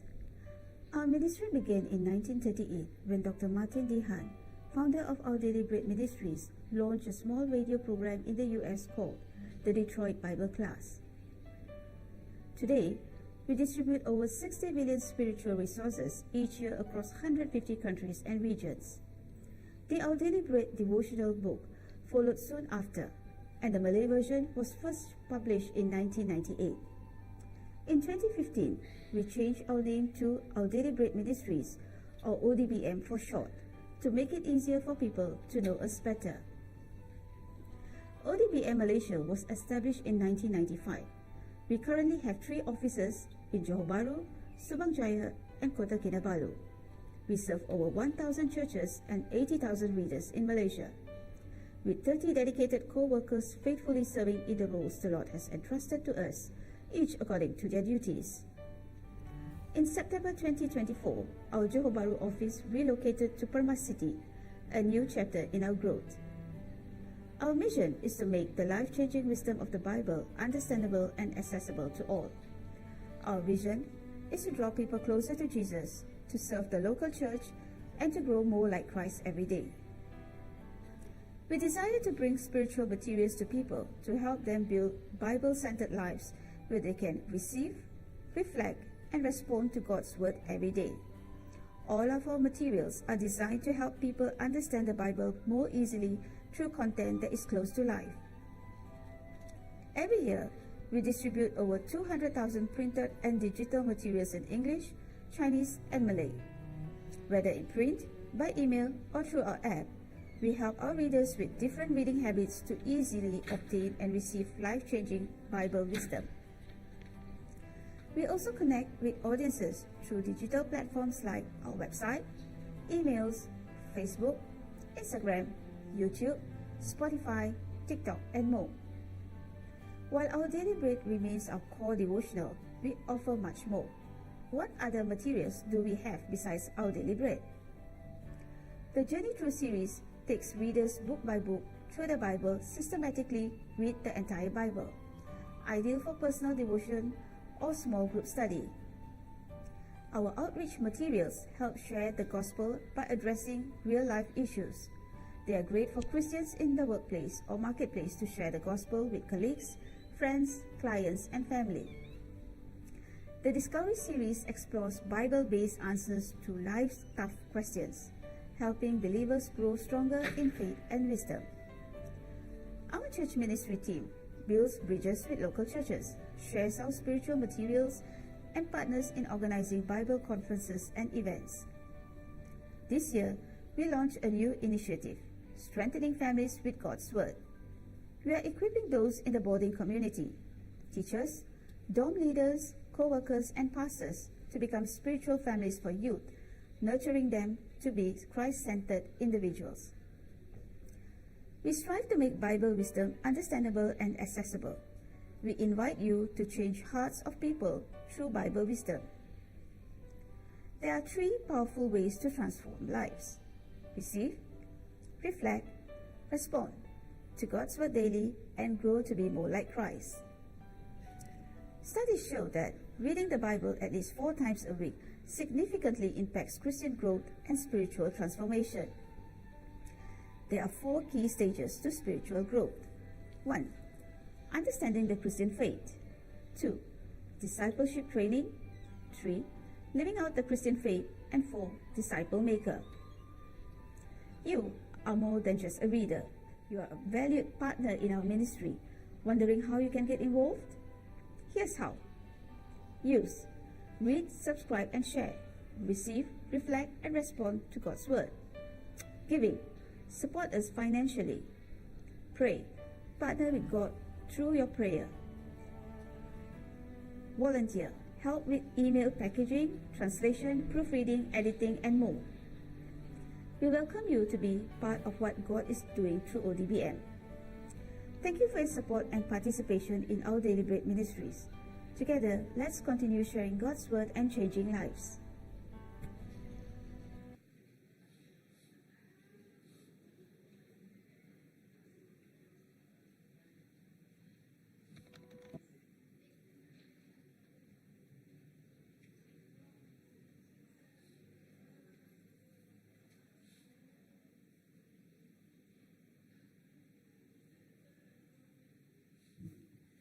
Okay, we'll start our final session for jadi- this morning. Jadi kita akan teruskan dengan sesi kita yang terakhir untuk pagi ini. Okay, for this final session, I'm going to take you to Turkey. Jadi untuk sesi yang terakhir ini saya akan membawa kita ke Turki. Right, we have a look at Israel, we have a look at Capernaum, we have a look at Caesarea Philippi. Kita sudah melihat ke Syria, Filipi dan juga Kapernaum. And so now let's travel to Turkey. Jadi sekarang mari kita pergi ke Turki pula. The well that you see on the slide here is taken from Paul's hometown in Tarsus. Jadi ini dalam gambar ini adalah tempat kelahiran Paulus, yaitu di Tarsus. Okay, just to recap what we have done. Jadi untuk kita lihat kembali apa yang kita sudah buat pada pagi ini. In the first session, we look at archaeology. Untuk sesi pertama kita lihat dari sudut arkeologi. And we look at chapter 10 of the Atlas. Jadi kita lihat di dalam bab yang ke-10 dalam buku Atlas. Earlier on, just before the break, we look at the history of the Bible. Jadi sebelum rehat tadi, sesi kedua itu kita lihat sejarah dari sudut sejarah Alkitab. We look at chapter 2, chapter 6, and chapter 10 of the Atlas. Dalam buku Atlas kita boleh lihat dalam bab 2, 6 dan 10. And now I want to focus in on Paul's missionary journeys. Jadi sekarang kita mau fokus kepada perjalanan mission Paulus. Misi Paulus. And this is where I'm going to look at maps that you can find in the Atlas. Jadi di sini kita akan melihat peta yang boleh kita jumpa di dalam buku Atlas. And so we can look at chapter 11 Kita boleh lihat dalam bab yang ke-11. and two maps that you can find in the Atlas in page 305 and 307. Ada dua peta yang boleh kita jumpa di dalam muka surat 305 dan 307. Okay, now this is a map that show us all Paul's three missionary journeys. Jadi dalam peta ini kita boleh lihat ke semua perjalanan misi Paulus. Okay. This is modern Turkey today. Ini adalah Turki modern pada hari ini. This will be Greece today. Ini adalah Greece pada zaman sekarang ini. And of course Italy. Dan ini adalah Italia. So I'm going to focus on Paul's first and second missionary journey, a part of it. Jadi saya akan fokus kepada perjalanan misi Paulus yang pertama dan kedua. First missionary journey, Paul started from Antioch, and then he traveled to Cyprus, and then up to this region known as Galatia or Central Turkey today. Jadi perjalanan misi Paulus yang pertama adalah dia bermula daripada Antioch kepada Cyprus dan kepada Laodicea. Kawasan Galatia. Kawasan Pamphylia dan Galatia. Pamphylia dan Galatia. Then in his second missionary journey, we're going to look at his travel here through modern Turkey until he comes to Troas. Dan perjalanannya yang kedua dia pergi daripada Dari Antioch sampai ke Troas. Antioch sampai ke Troas. Before he traveled to Philippi, Thessaloniki, Berea, which is in modern Greece today. Sebelum dia pergi ke Filipi, Berea dan seterusnya. Antioch Kota Antioch is the place where the believers were first called Christians. Itulah tempat di mana orang murid-murid Yesus disebut sebagai orang Kristen. But unfortunately, Tapi malangnya today, hari ini Antioch hardly have any Christians. pada hari ini jarang dijumpa orang Kristen. Less than 1% of the population in Antioch is Kurang Christian. daripada 1% daripada populasi orang Antioch. What happened? Apa yang berlaku di sana? From a place where the believer were first called Christians, and today hardly any Christian Tempat present. pertama yang orang disebut Kristen di sana, tapi hari ini susah dijumpa orang Kristen di sana. And this partly has to do with the Ottoman Empire and the Islamization of the entire country that is now known as Turkey. Dan ini berlaku mungkin karena pengaruh daripada Empire Ottoman dan juga pengislaman pada zaman itu. Turkey is more than 99% Muslim today. Turki ada 99% Muslim. Once upon a time, Turkey is 100%, okay, this whole region is 100% Christian. Suatu ketika dulu lebih kurang hampir semua adalah orang Kristen di sana. This is where Paul's hometown is Paul is from, his hometown in Jadi Turkey. di sinilah tempat kelahiran Rasul Paulus. Paul's first missionary journey, second missionary journey is in this land that is now called Turkey. Jadi di sinilah tempat di mana Paulus menjalankan misinya. And it's in this land we have the 7 churches of Revelation. Dan di tanah ini juga ada 7 gereja yang disebut di dalam buku Wahyu. And it's in this place where all the famous early church fathers are from. Dan di sini jugalah lahirnya bapak-bapak gereja yang terkenal ada lahir di sini. You talk about Polycarp, you talk about Ignatius of Antioch, you talk about the Cappadocian's father. Ya, ini adalah bapak-bapak gereja yang disebut seperti Ignatius, seperti Polycarp dan sebagainya. And the Nicene Creed, this year we celebrate 1,700 years of the anniversary of the first council of Nicaea, right? The Nicene Creed was formulated in what is now known as Turkey today, in the city of Nicaea, which is in Turkey. Dan pengakuan rasuli Nicene Creed, Credo Nicea itu juga berasal dari tempat ini. So it's so sad that there's hardly any Christian presence today. Dan sangat menyedihkan pada hari ini tidak ada orang Kristen yang ada di sana. Okay. Let's go to Antioch. Jadi mari kita pergi ke Antioch. Antioch today, this is the photo that I took in the plane before I landed at Antioch.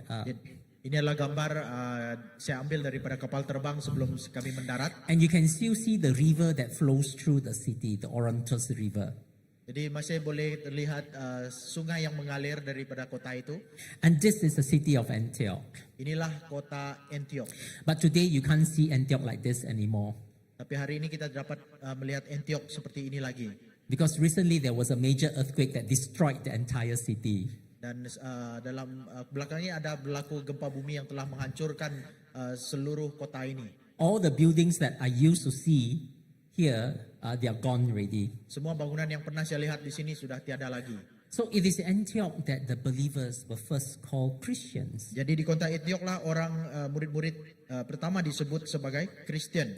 And it was here in Antioch that while the church is praying together, that the Spirit of the Lord told them to set up Barnabas and Saul for the work that God has called them. Jadi di kota inilah di mana mereka gereja pada waktu itu berdoa bersama-sama dan Roh Kudus memberitahu mereka supaya mengususkan Paulus dan Barnabas untuk pergi misi. And so they set off and they went down to the seaport called Seleucia. Dan mereka membawa mereka dan pergi ke tempat yang bernama Seleucia. And they sailed to Cyprus from there. Dan mereka berlayar ke Cyprus Okay, selepas itu. so this is Paul's travel for his first missionary journey. Jadi ini perjalanan Paulus pada misi yang pertama. Antioch is here. Antioch di sana. The seaport is called Seleucia Pera, Seleucia here. Dan pangkalan ataupun pelabuhan di Seleucia. They traveled to Cyprus. Mereka berlayar ke Cyprus. And then they went to the region called Paphos. Dan mereka pergi ke suatu kawasan bernama Paphos. And they met a proconsul by the name of Sergius Paulus. Dan mereka bertemu dengan orang yang bernama Sergius Paulus. Sergius Paulus. So Sergius Paulus believed in Jesus. Dan Sergius Paulus itu percaya kepada Yesus. And from Sergius Paulus, Paul traveled all the way to Pisidian Antioch here. Dan dia berlayar lagi ke Pisidian Antiochia.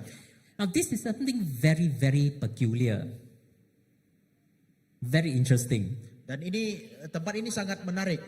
You see, when Paul traveled, if you study all his missionary journey, he'll go from one major city to another major city, right? Kalau kita lihat perjalanan Paulus, dia selalu pergi ke satu kota yang terkenal. Salamis, then to Paphos, right? Salamis ke Paphos. Then from Paphos, Paul would have sailed to Perga. Dia sebenarnya boleh pergi ke Perga. And Perga was a very huge and prosperous and wealthy city. I'll show you photos of Perga. Dan kota itu adalah kota yang sangat besar dan sangat kaya.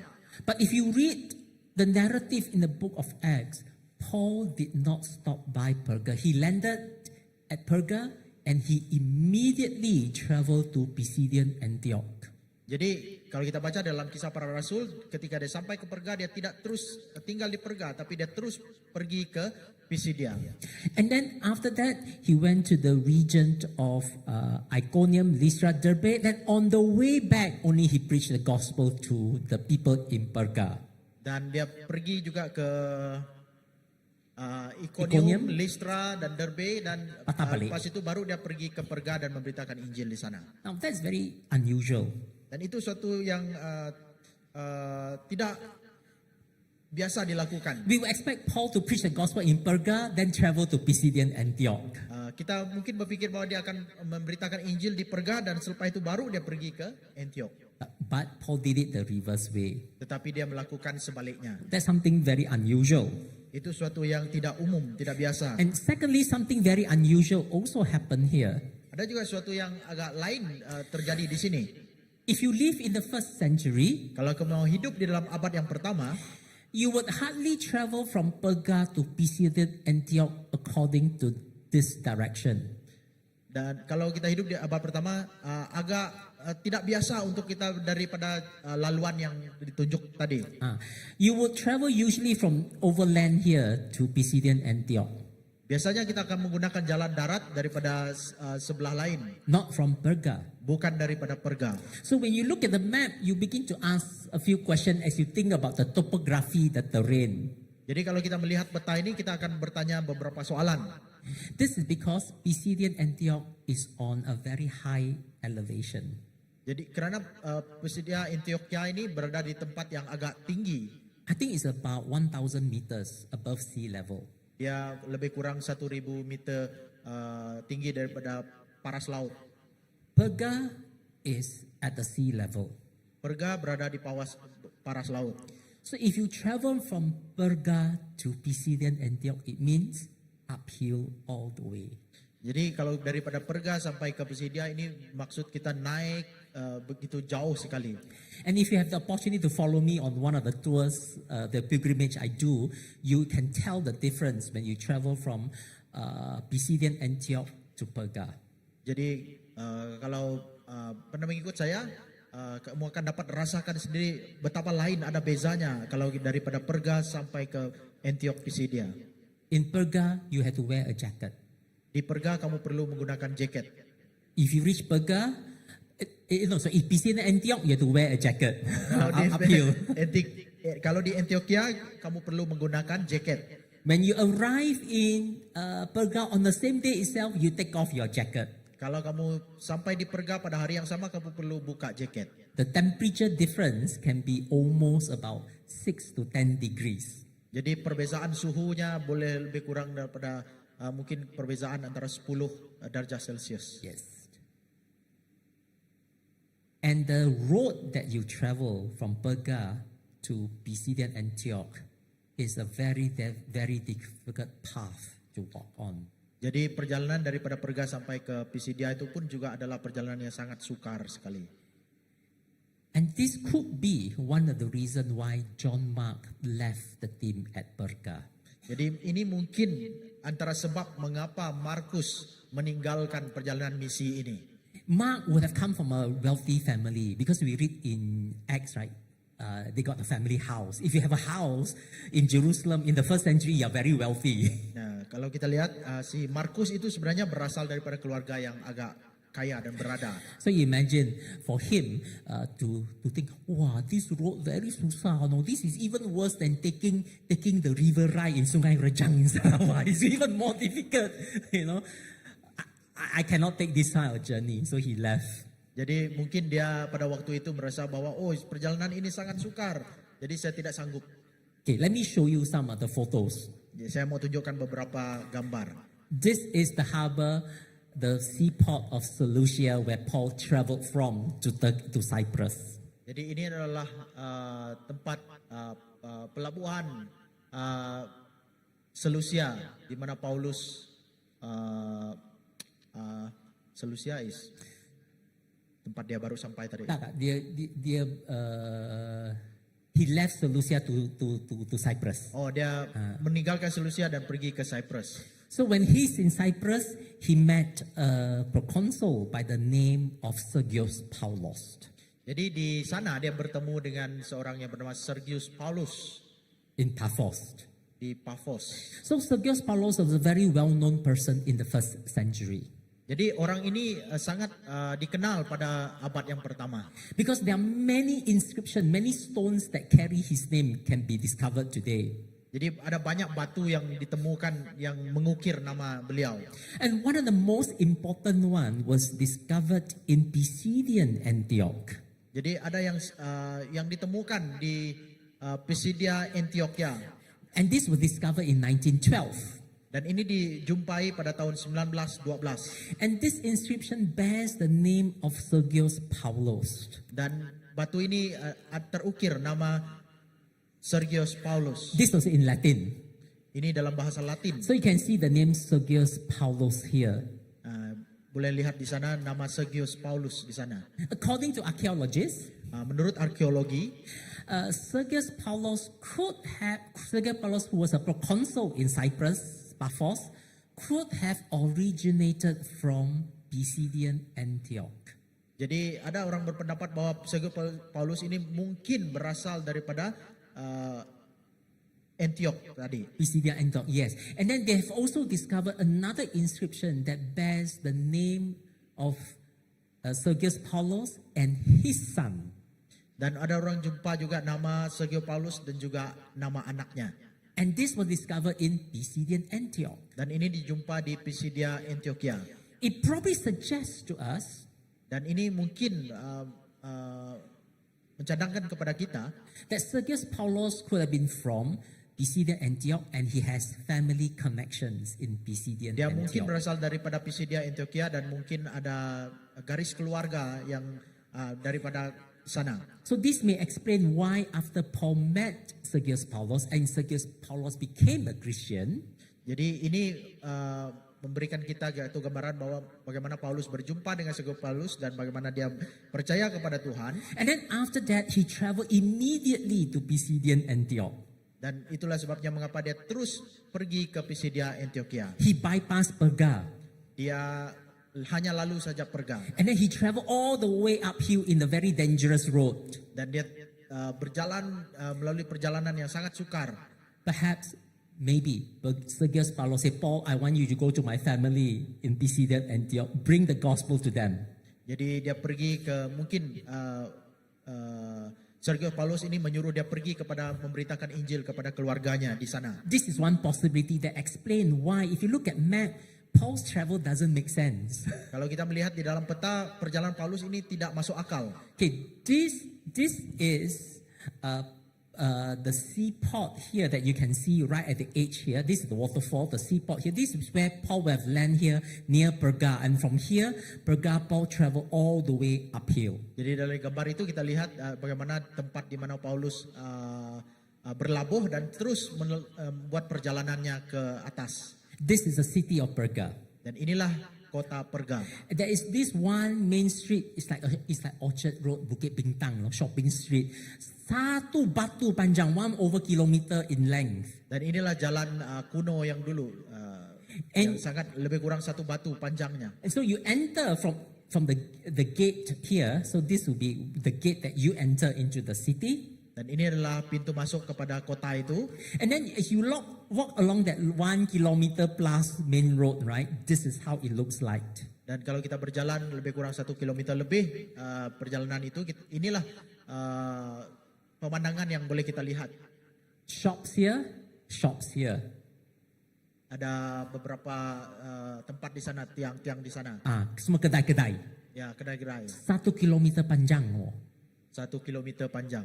That means, can you imagine how many wealthy people will have come here and do their shopping? Ya, bayangkan betapa banyak orang kaya yang datang ke sana untuk membuat berbelanja di sana. Rosmah would have loved this place. Rosmah mungkin suka tempat ini. Diamond pun ada. Ya. Bag pun ada. Semua barang ada di sana. And then the most interesting part of the road is this. Dan bagian yang menarik daripada jalan Look at ini this. adalah ini. Look at this structure here in the middle of the road. Lihat struktur ini di tengah jalan ini. The road goes slope gently down, and the middle section here is the water feature. Jadi jalan ini ada satu seperti It's like water fountain lah. macam satu laluan Air lah. Air. So you just imagine here, you just imagine all the water flowing down here. bayangkan air mengalir daripada sini. This is the city of Perga, wealthy, prosperous. Satu kota yang sangat kaya, ya. All the Malaysian politicians would have loved to go there. Semua ahli politik Malaysia akan suka kalau berada Semua di sana. buat lawatan sambil belajar. Oh, lawatan sambil membeli belah. Lawatan. And the agora, so big. Ya. Why didn't Paul stop here? It makes sense that Paul will want to evangelize to this city, right? Ya. Jadi tidak masuk akal kenapa Paulus tidak berhenti di sini dan menginjil di sini. He only stopped by Perga on the way back. Dia hanya berhenti di sini ketika dia berjalan balik daripada atas sana. He was in a hurry to travel up this sort of road. Can you see this road going uphill? Jadi dia secara tergesa-gesa untuk berjalan terus naik ke atas bukit melalui jalan ini. This is the kind of road Paul traveled on. Inilah jalan yang Paulus lalui. All the way to Pisidian Antioch, all the way uphill. Can you see the hills there, the Taurus mountain? Ini jalan yang dia lalui sampai ke atas gunung sana. So hard. This is not a road that people will want to travel on because it's uphill all the way. Ini bukan jalan yang orang suka lalui karena dia jalan yang naik sampai ke atas. Macam MBTS lah, you punya dom atas bukit. That's why I always say, pastor yang pergi study kat MBTS, semasa student, semua slim-slim. Tiap hari, go up and down the step, how many hundred step. Lepas dia orang graduate, dia Itu tak perlu translate ya. So this may explain why John Mark left the team, because John Mark knew the road is going to be too difficult. Jadi inilah mungkin antara sebab kenapa John Markus itu pergi meninggalkan misi Paulus ini. This is Pisidian Antioch. Inilah Pisidia Antioquia. You can see all the mountain range. Kamu boleh lihat gunung-gunung yang tinggi di sini. And so that maps, when you study the places and you look at the maps, it can help us understand the scripture a little bit better. Jadi kalau kita lihat dalam peta, dalam ini kita akan memahami Alkitab dengan lebih baik. Okay, now I want to look at the last map for the last few minutes. Saya mau kita lihat peta terakhir untuk beberapa menit ini. This is the map that talks about Paul's second missionary journey. Ini peta tentang perjalanan misi Paulus yang kedua. Let us read Acts chapter 16. Mari kita baca dari dalam Kisah Para Rasul 16. Acts chapter 16. I'm going to read to you. Let's read from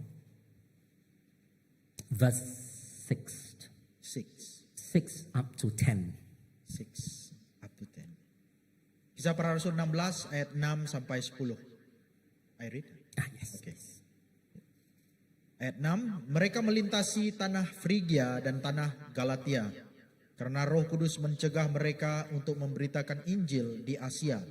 Dan setibanya di Misia, mereka mencoba masuk ke daerah Bitinia, tetapi Roh Yesus tidak mengizinkan mereka. Setelah melintasi Misia, mereka sampai di Troas. Pada malam harinya tampaklah oleh Paulus suatu penglihatan. Ada seorang Makedonia berdiri di situ dan berseru kepadanya. Katanya, menyeberanglah kemari dan tolonglah kami. Setelah Paulus melihat penglihatan itu, segeralah kami mencari kesempatan untuk berangkat ke Makedonia. Karena hari dari penglihatan itu kami menarik kesimpulan bahwa Allah telah memanggil kami untuk memberitakan Injil kepada orang-orang di sana. Okay, let's look at the map. Nah, mari kita lihat dalam peta. After Paul completed his first missionary journey, after some time, he started on his second missionary journey. Jadi setelah misi yang pertama, Paulus memulai misi yang kedua. Okay, he started from Antioch. Dia bermula dari Antioquia. And there are a number of Antiochs. One is, this is called Pisidian, this is called Syrian Antioch, or sometimes known as Antioch. The other Antioch we refer to is called Pisidian Antioch, Antioch in Pisidia. Jadi dalam Alkitab ada beberapa Antioch, tempat yang dinamakan Antioch. Yang disebut tadi adalah Antioquia di tanah Syria, dan yang tadi yang kita sebut itu adalah Pisidia Antioquia.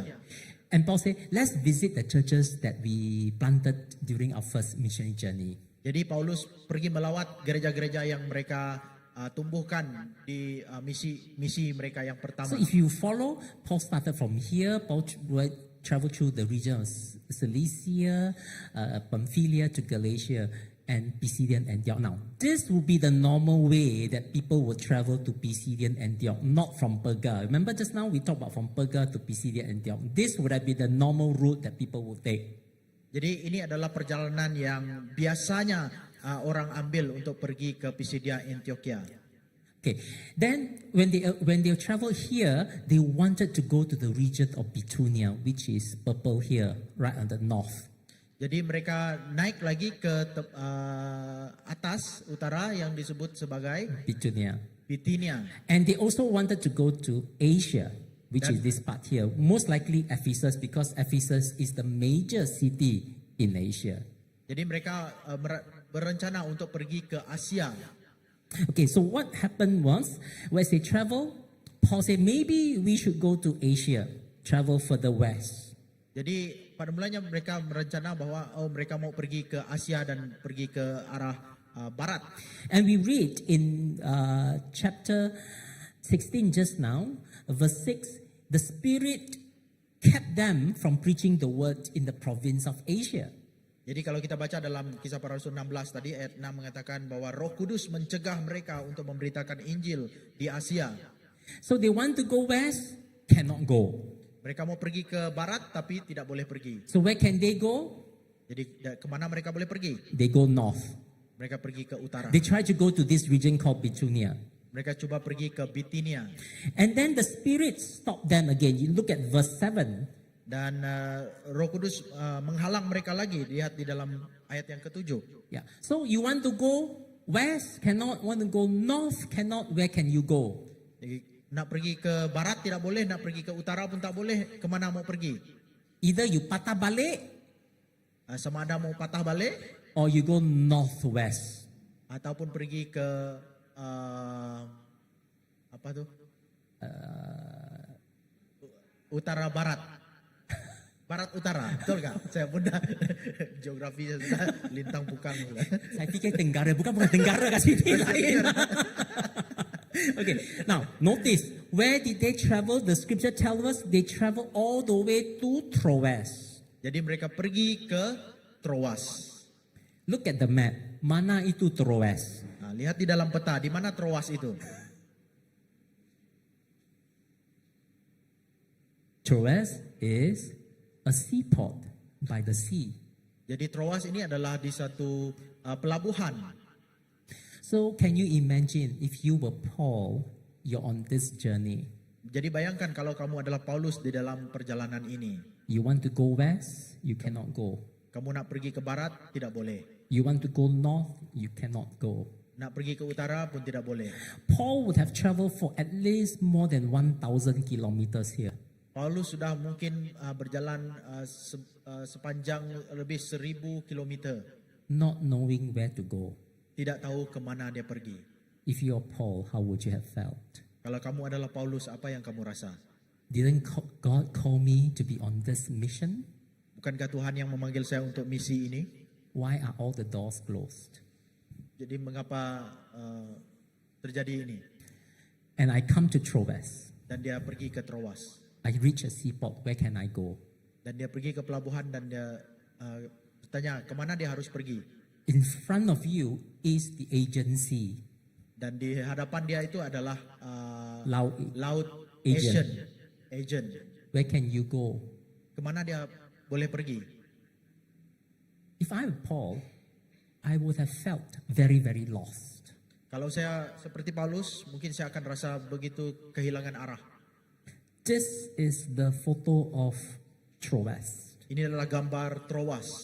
You can see this photo here. Boleh lihat gambar di sini. Troas Agency. Dan Where ini can I Troas go? dan ini adalah laut. I hit a dead end already. Dia sudah sampai ke penghujung sudah. This is where Paul would have stood on. Di sini mungkin tempat di mana Paulus berdiri. Where shall I go? Kemana saya harus pergi? The amazing thing about the Lord and the God that we worship is that God always reveals himself to us at the right moment. Ini yang menarik tentang Tuhan kita. Dia selalu menyatakan dirinya pada waktu yang tepat. At the point where Paul has nowhere else to go, where he hit the sea, Jadi di mana tempat di mana Paulus tidak tahu kemana arah dia harus pergi di tepi laut itu. God appeared to Paul with a vision of the Macedonian man. Jadi Tuhan menyatakan melalui penglihatan orang Makedonia, Come over, datang ke sini, come over and help us. datang ke sini dan tolong kami. And how did Paul recognize this is a Macedonian man? Jadi bagaimana Paulus tahu bahwa ini orang Makedonia? Maybe the way he dressed, maybe the way he talked. Mungkin daripada cara dia bercakap, cara dia berpakaian. And when Paul heard the Macedonian man calling him, the Macedonian is here, which is in Greece today. Jadi bila Paulus mendapat penglihatan itu, dia daripada orang Makedonia, dan Makedonia ini adalah di Greece zaman pada waktu sekarang ini.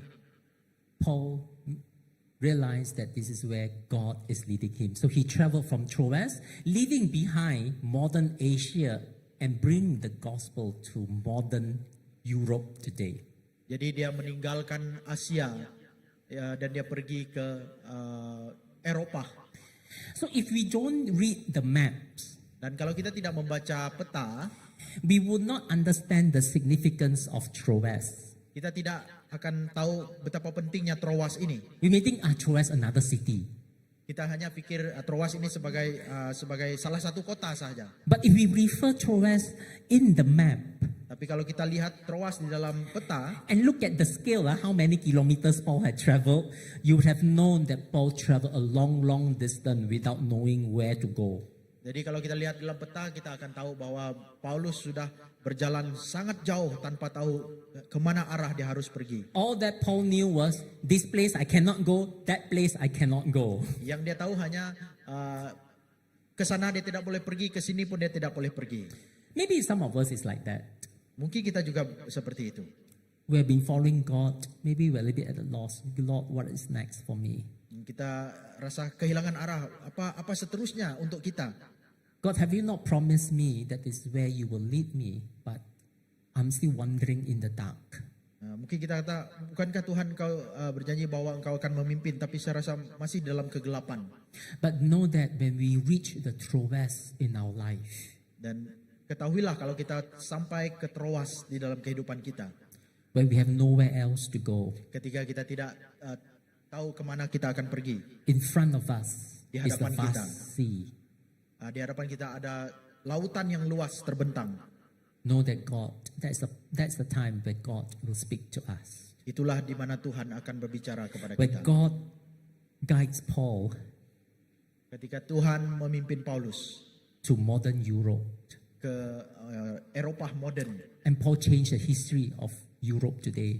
dan Paulus mengubah sejarah Eropa pada hari ini. This mosaic wall can be found in Neapolis or modern Kavala. Dan gambar ini adalah mosaic wall yang boleh ditemui di Kavala, gereja di Kavala. And this commemorates Paul's landing in modern Europe. Dan inilah tempat di mana Paulus sampai. So Paul di traveled Europe. from Troas, he landed at Neapolis, and then he traveled uphill to Philippi. Jadi dia mendarat di Neapolis ini dan pergi ke Filipi. Yeah. So if you read Paul's life, everywhere he goes, he traveled uphill one. From Perga to Pisidian Antioch, from Kavala to Philippi. Jadi kalau kita lihat Paulus perjalanan dia selalu naik ke atas. Macam dia dari Perga ke Antioch, sama juga macam dari Kavala ke Filipi. So Paul must be a very fit person. Jadi Paulus ini memang seorang yang sangat fit, cerdas. You look at me, I Kuat. cannot be a missionary like Paul. Okay, here you see this mosaic monument commemorating Paul and the vision of the Macedonian man. And he sailed from Troas and landed at Neapolis from Asia to Europe. And this monument commemorates Paul moving in obedience to the Spirit leading him. Jadi gambar ini menunjukkan bagaimana perjalanan Paulus ya dan bagaimana ketaatan Paulus kepada Tuhan dalam perjalanan misinya. So I hope that I've shown you that when you read names of places in the Bible, Jadi saya harap kalau kamu baca nama-nama tempat tertentu di dalam Alkitab, don't just jump and skip it. jangan terus lompat dan skip. Read the atlas. Refer to the atlas. Boleh rujuk kepada buku peta atlas. Read the map. You might discover fresh insight to help you understand the scripture better. Jadi kamu akan menemukan dengan lebih segar bagaimana untuk memahami Alkitab. So I hope this morning I've shown you the different ways how you can use the Bible Atlas, and I hope it has been beneficial to you. Jadi saya harap pagi ini saya sudah menunjukkan kepada kamu bagaimana menggunakan buku atlas ini dan bagaimana membaca Alkitab. Okay, there are a number. Okay, I finished my session, but I will just continue on to take some of the questions that you have raised. Would that be okay? We don't need break lah. We are already over time already sikit. Jadi saya akan gunakan masa ini untuk membaca soalan-soalan kamu dan menjawab. Okay, I have 3 questions. I'm not sure whether there are any other questions that you want me to address. Ada 3 soalan di tangan saya, yes. mungkin ada lagi. Okay, let me take the first question here. Oke, saya akan baca soalan yang pertama di sini. Okay, the question reads: The Bible is God's word for all people in all times. Alkitab adalah firman Allah untuk semua orang dan untuk setiap masa. Why is it important for us today to still study the ancient history and geography behind it? Mengapakah masih penting bagi kita pada hari ini untuk belajar daripada sejarah kuno dan geografi latar belakang ini? Can we really miss God's message if we ignore this context? Bolehkah kita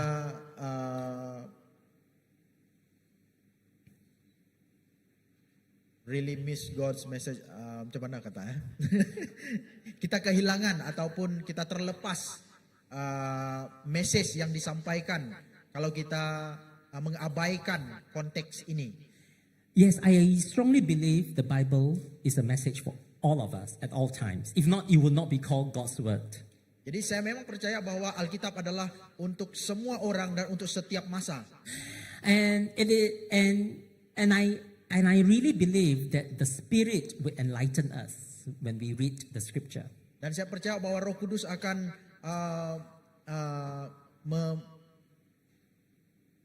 Will give us insight. ya akan memberikan kita suatu pengertian ketika kita membaca Alkitab. However, Namun begitu, if we can understand the background and the context, kalau kita dapat memahami latar belakang dan konteksnya, it will help us understand God's word at a much more deeper level.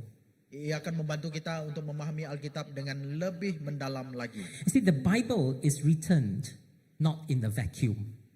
Alkitab tidak ditulis di dalam keadaan yang begitu what we call vacuum.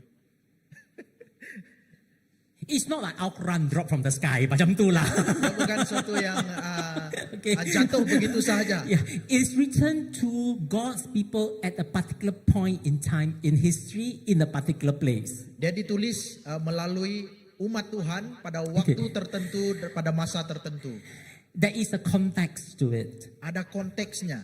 So if we do not understand the context, Kalau kita tidak memahami konteksnya, we cannot really understand God's word at a deeper manner. kita tidak dapat memahami firman Tuhan itu dengan lebih So mendalam. that's why we always say kalau if you want to interpret the Bible, kena lihat konteks. Sebab itu kita selalu katakan kalau kita mau menafsirkan Alkitab kita harus melihat konteks. And to understand context, I'm afraid we have to understand the geography, the history, and all this Dan background. untuk memahami konteks kita perlu juga tahu tentang geografi, sejarah, latar belakang dan So you may sebagainya. say, wah banyak kerjanya kalau nak memahami Alkitab. Jadi kita kata, oh banyak kerja untuk memahami Alkitab. You mau cari diamond, you mau cari gold, you have to dig further. Kalau kita mau cari diamond, kita perlu menggali lebih dalam. And we thank God we got resources like this Dan kita bersyukur karena ada sumber yang seperti ini that help us understand God's word better. yang akan membantu kita memahami firman Tuhan lebih baik. Okay, I hope I've answered that question. Ya, saya harap menjawab soalan itu. The next question is, kenapa anak lembu dipilih sebagai patung Tuhan? Now, to be honest, I really do not know, Secara jujur saya tidak tahu, but I suspect tapi saya rasakan begini. if you look back the history of the ancient people, the ancient Near East culture, Kalau kita melihat sejarah kuno, ancient Near East, okay, the history of the culture of the Old Testament period lah. ya, Now they are animist people. They worshipped hills, mountains. They also worshipped objects that were being made from animals. mereka adalah orang-orang animis yang menyembah gunung-gunung, menyembah apa tadi batu, pokok dan sebagainya. it is not surprising that sometimes an animal is used as an object of worship. Jadi tidak mengejutkan kalau mereka menggunakan binatang sebagai objek penyembahan. For example, I talk about Pan, Pan from the Greek mythology as a god that's being worshipped in Caesarea Philippi.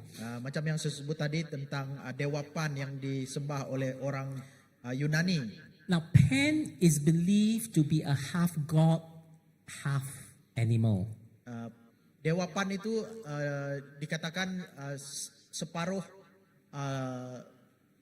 Separuh manusia, Separuh half man, manusia half dan separuh lembu.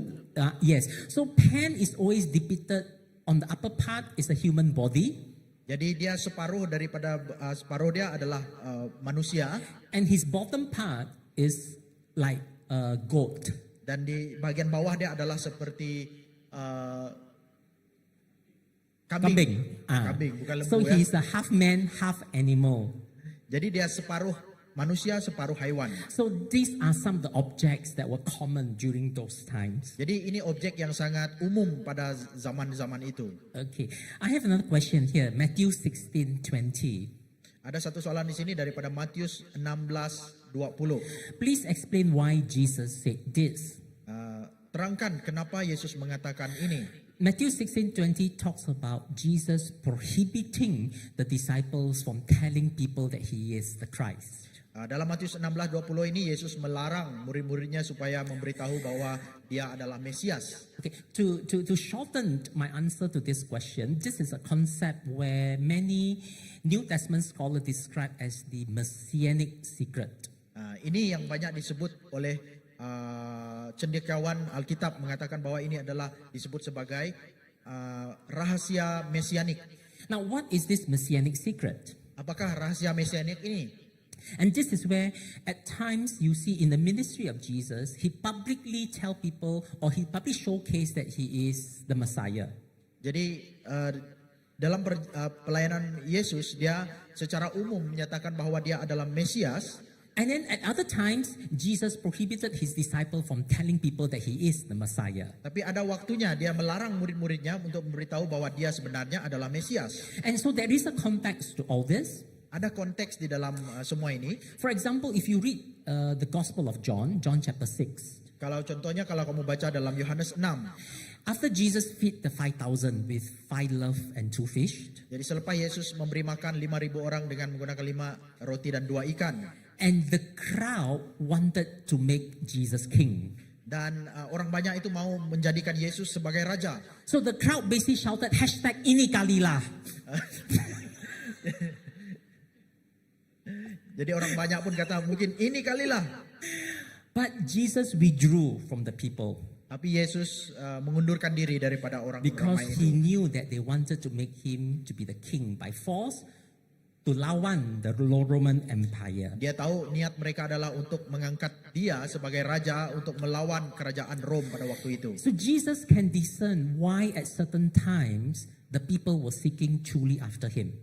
Jadi Yesus dapat tahu, dia dapat membezakan kenapa orang datang kepada dia, mengikut dia. And at a certain time, Jesus could discern that the people wanted to make him to be that political Messiah to save them from the Roman Empire. Yesus juga tahu kadang-kadang ada waktu di mana orang banyak itu hanya mau menjadikan dia sebagai Mesias secara politik yang membebaskan mereka dari kerajaan Rom. And some people think that Jesus is that political savior. Jadi bagi mungkin kebanyakan orang merasakan bahwa Yesus adalah penyelamat secara politik. They think that the kingdom of God that Jesus talked about is that physical kingdom, just like the kingdom of David long time ago. Jadi mungkin ada yang berpikir bahwa Yesus itu adalah kerajaan Tuhan itu adalah seperti kerajaan yang secara fisikal semacam kerajaan Daud So when suatu ketika dahulu. discerning the two contexts, sometimes Jesus tells the disciples, don't tell. Jadi ada konteksnya mengapa Yesus mengatakan jangan beritahu siapapun. Because the people thought that he is that political, physical king, not the king who come and liberate us from the power of sin and death. Karena dia tahu ada orang yang berpikir bahwa dia mungkin akan berpikir bahwa dia adalah Mesias secara politik yang membebaskan mereka. Okay, I have one final question. How many years were Paul's mission up to Rome? Jadi ada soalan yang terakhir di sini mengatakan berapa tahunkah perjalanan misi Paulus ini sampai ke Roma? If we take Paul's first missionary journey, Kalau kita ambil daripada perjalanan misi Paulus yang pertama, it would have taken place in the late 40s. ia mungkin berlaku daripada tahun 40 AD. About 47, 48, thereabout. Dalam 47 dan seterusnya. That's the first missionary journey. And then when Paul arrived when Paul finished his third missionary journey, it would have been late 50s. Jadi ketika Paulus menamatkan misinya yang ketiga itu lebih kurang 57, 58, tahun 57. thereabout. Yes. And then Paul was arrested in Jerusalem, imprisoned in Caesarea Philippi before his appeal to Caesar in Rome. Jadi dia selepas itu dia dipenjarakan di Caesarea Philippi dan selepas itu dia membuat rayuan di Rome. So when he arrived in Rome, it will probably be in the early 60s. Jadi ketika dia sampai ke Roma itu mungkin dalam awal-awal tahun 60-an. And Paul would have been martyred probably in the late 60s. Jadi dia dibunuh mungkin lebih kurang pada tahun 60-an, dekat 70-an, dekat 70. About 65 at that. 60, yeah. yeah. So if you look at Paul's years of active ministry, 3 missionary journeys, about 10 to 12 years only. Jadi kalau kita lihat perjalanan Paulus itu mungkin mengambil masa dalam 10-12 tahun saja. So not a very long years. All you need is 10 to 12 years is to create that kind of impact that we still feel it today. Ya, bukan perjalanannya tahun yang panjang, tapi impactnya masih terasa sampai hari ini. Yeah. So from the time he started his first missionary journey and started his ministry in Antioch until he arrived in Rome, that's probably about 15 years. Jadi daripada perjalanannya yang pertama sampailah dia sampai ke Roma itu mungkin mengambil masa 15 tahun. Yeah, and then he was martyred in Rome. Dan dia terbunuh di Rome. So Dibunuh, bukan terbunuh, dibunuh. Dibunuh, yeah. Yeah, I think, is there any other questions? Yes, soalan? Billy.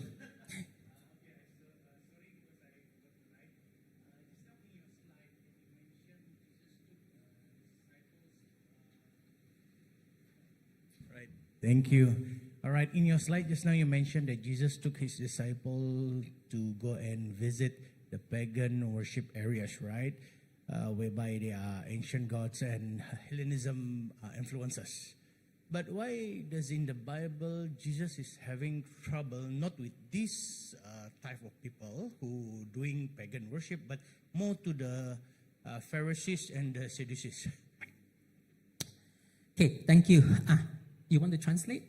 Jadi tadi soalan Pastor Billy adalah kalau dalam slide tadi macam ada ditunjukkan macam Yesus itu kenapa dia tidak macam menentang orang-orang yang menyembah tuhan-tuhan lain itu, tapi dia lebih fokus kepada orang-orang Farisi, ya, menentang orang-orang Farisi pada zaman itu. To answer Billy's question, I suggest he take a course with me. Come back to SPM. I teach a course on the Jewish literature and in the intertestamental period. Jadi untuk jawab soalan itu saya rasa Joking. Pastor Billy perlu ikut. Now, to help understand, we got to look at history. Untuk memahami ini kita perlu melihat sejarah. Because when we read the Bible, we jump from the Old Testament to the New Testament. Kalau kita baca Alkitab, kita melompat daripada Perjanjian Lama ke Perjanjian Baru. We jump 400 years. Kita melompat 400 tahun. And during these 400 years, a lot of things happen. Dan dalam selang 400 tahun itu dari Perjanjian Lama ke Perjanjian Baru itu ada banyak perkara yang telah berlaku. We call that intertestamental period. Itu disebut sebagai intertestament, zaman peralihan. So during that time, there's a lot of Jewish literature that has been written that's not in our Bible. Pada zaman itu banyak kesusastraan orang Yahudi ditulis tetapi tidak dimasukkan di dalam Alkitab kita. And that helped us understand a lot of things that we see in the New Testament that's not found in the Old Testament. Dan penulisan itu banyak membantu kita untuk memahami apa yang berlaku di Perjanjian Lama, Perjanjian Baru yang tidak ditulis di dalam Perjanjian Lama. Tidak ditemukan di dalam Perjanjian Lama. Perjanjian Lama, you don't have synagogue, right? Perjanjian Lama kita tak ada rumah ibadat. You don't have Pharisee, you don't have Sadducee. Tidak ada Saduki dan Farisi. Right, so there's a lot of things that is not found in the Old Testament. We see in New Testament, but these developed during the intertestamental Jadi period. banyak benda yang berlaku di Perjanjian Baru itu tidak kita temukan dalam teks Perjanjian Baru, tapi berlaku pada zaman peralihan itu. And one of the things that developed, the worldview that developed during this period, jadi ada suatu pemahaman yang dibangunkan pada zaman itu, is the expectation of what the Messiah should be like. Jadi ada suatu pemahaman tentang bagaimana ekspektasi mereka tentang bagaimana seorang Mesias itu akan datang. So during the 167 BC, pada lebih kurang pada tahun 167 sebelum Masehi, Antiochus Epiphanes marched into the grounds of the Temple of Jerusalem, slaughter a pig and offer it on the altar. Ada seorang maharaja Greek waktu itu, Yunani waktu itu bernama Antiochus Epiphanes yang telah pergi ke temple orang Yahudi dan dia membunuh babi dan meletakkan kepalanya di dalam rumah ibadah mereka. You try to do that in the mosque and see what happened. Kamu coba buat itu di masjid dan tengok apa berlaku. So that's what Antiochus Epiphanes did. Itu apa yang Antiochus Epiphanes buat. And the Jewish people describe that event as abomination that causes desolation, just like the book of Daniel. Dan itulah yang disebut di dalam Alkitab yang Yesus katakan sebagai apa dalam sebutannya during the abomination that causes desolation. Right? So what happened here? Because of that, it created what we now known as the Maccabean revolt. Dan itu yang menjadikan suatu gerakan yang disebut sebagai gerakan Makabe. And they managed to take back the temple. Dan mereka berjaya merampas kembali rumah ibadah mereka. And then from then on, it developed that notion, God, for how long you are to allow your people to suffer? Please send your Savior as you have promised. Jadi dari sanalah suatu mereka punya seruan, berapa lama lagi Tuhan engkau akan membiarkan umatmu ditindas, dan mereka punya ekspektasi tentang penyelamat Mesias. And there are a lot of this sort of prayers that are being written down during the intertestamental period. Dan ada banyak doa-doa yang ditulis pada zaman peralihan itu. And the expectation of the people became very political. Dan ekspektasi mereka itu kebanyakannya secara politik. They are looking for a savior to save us, to purge Gentiles from Jerusalem. Jadi mereka mempunyai ekspektasi bahwa Tuhan akan mengeluarkan semua orang-orang yang bukan Yahudi daripada Yerusalem. To free us from foreign oppressors, Rome. Untuk melepaskan mereka daripada jajahan asing seperti Rom. So when you keep on teaching this sort of things one generation after another, jadi kalau terus memikirkan ini daripada generasi kepada generasi, you have created an expectation of what the Messiah should be already. jadi mereka sudah mencipta suatu ekspektasi bagaimana seorang Mesias itu harus datang. Interestingly, if you read the Magnificat, the prayer of Mary, Dan kalau secara menariknya kalau kita membaca doa Maria, Mary say that Mary prayed that God will send away the rich hungry, God will exalt the poor and bring down the rich. It's that kind of expectation that they had. dan kalau kita baca doa Maria di dalam Injil pun dia menyebut tentang bagaimana Tuhan itu mengangkat orang-orang miskin, melepaskan orang yang tertindas, dan itu sebenarnya daripada satu pemikiran ekspektasi tentang Mesias yang secara politik. And so many of the people couldn't expect that Jesus is that kind of Messiah. Dan banyak orang tidak dapat menerima bahwa Yesus akan menjadi seperti Mesias yang seperti itu. That's why you see one group want to make Jesus king. Dan sebab itu kita lihat di dalam itu mereka coba mengangkat Yesus sebagai raja. And then the Pharisee were upset to Jesus because Jesus hang out with the sinners. Dan orang Farisi juga kecewa karena Yesus bergaul dengan orang berdosa. And they were praying that God free us from the Gentile. Jesus pula berkawan dengan orang Gentile. Dia lihat Yesus berkawan dengan orang yang bukan Yahudi dan mereka juga kecewa. So that is some of the background to make the long answer short. Ya, jadi And itu not very short. sedikit latar belakang tentang sejarah. Okay, are there any more questions? If not, Ada soalan lagi? I'll just pass the time back. Yeah. Okay.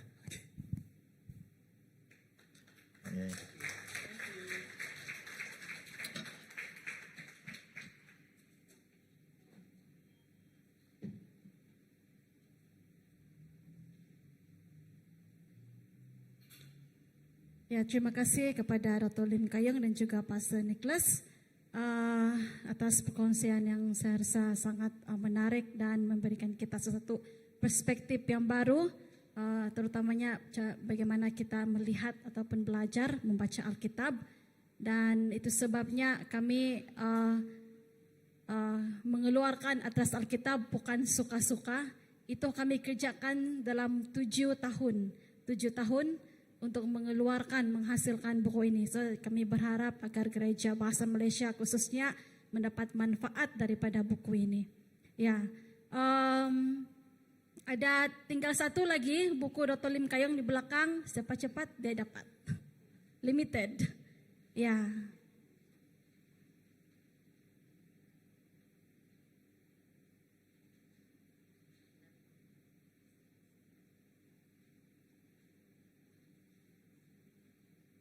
Oke, kita teruskan.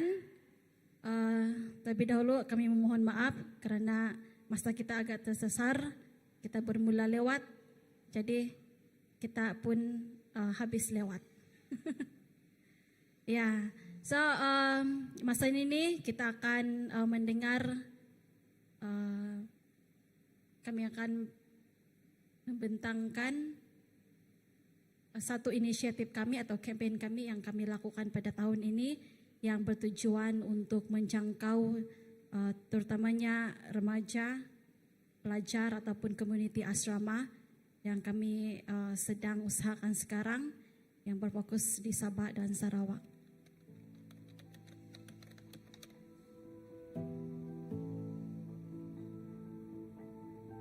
Tahukah anda bahawa di Sabah dan Sarawak ramai anak-anak yang tinggal di asrama sejak usia yang muda demi pendidikan dan juga jarak antara rumah dan sekolah mereka yang agak jauh.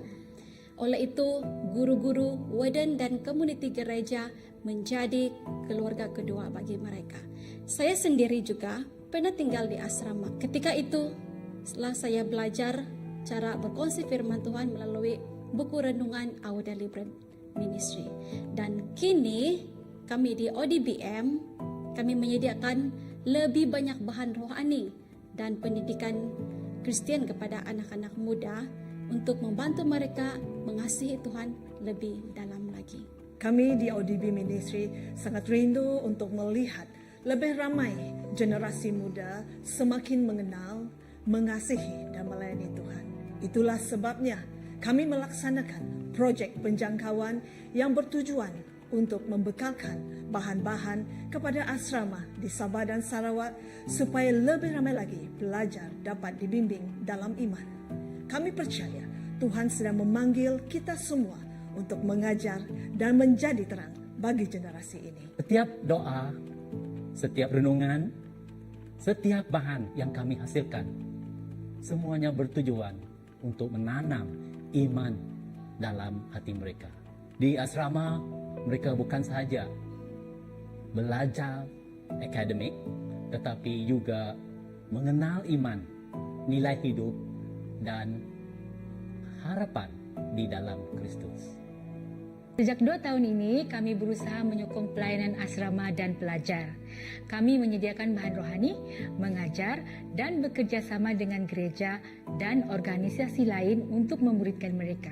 Setiap kali kami menerima maklum balas daripada warden, gereja atau pelajar, kami sedar betapa besarnya keperluan ini. Mereka memerlukan lebih banyak lagi. Tetapi untuk meneruskannya, kami perlukan sokongan anda.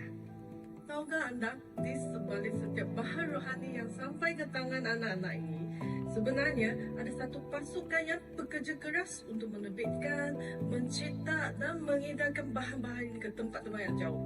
Sebab kami percaya setiap anak berhak mengenal Tuhan.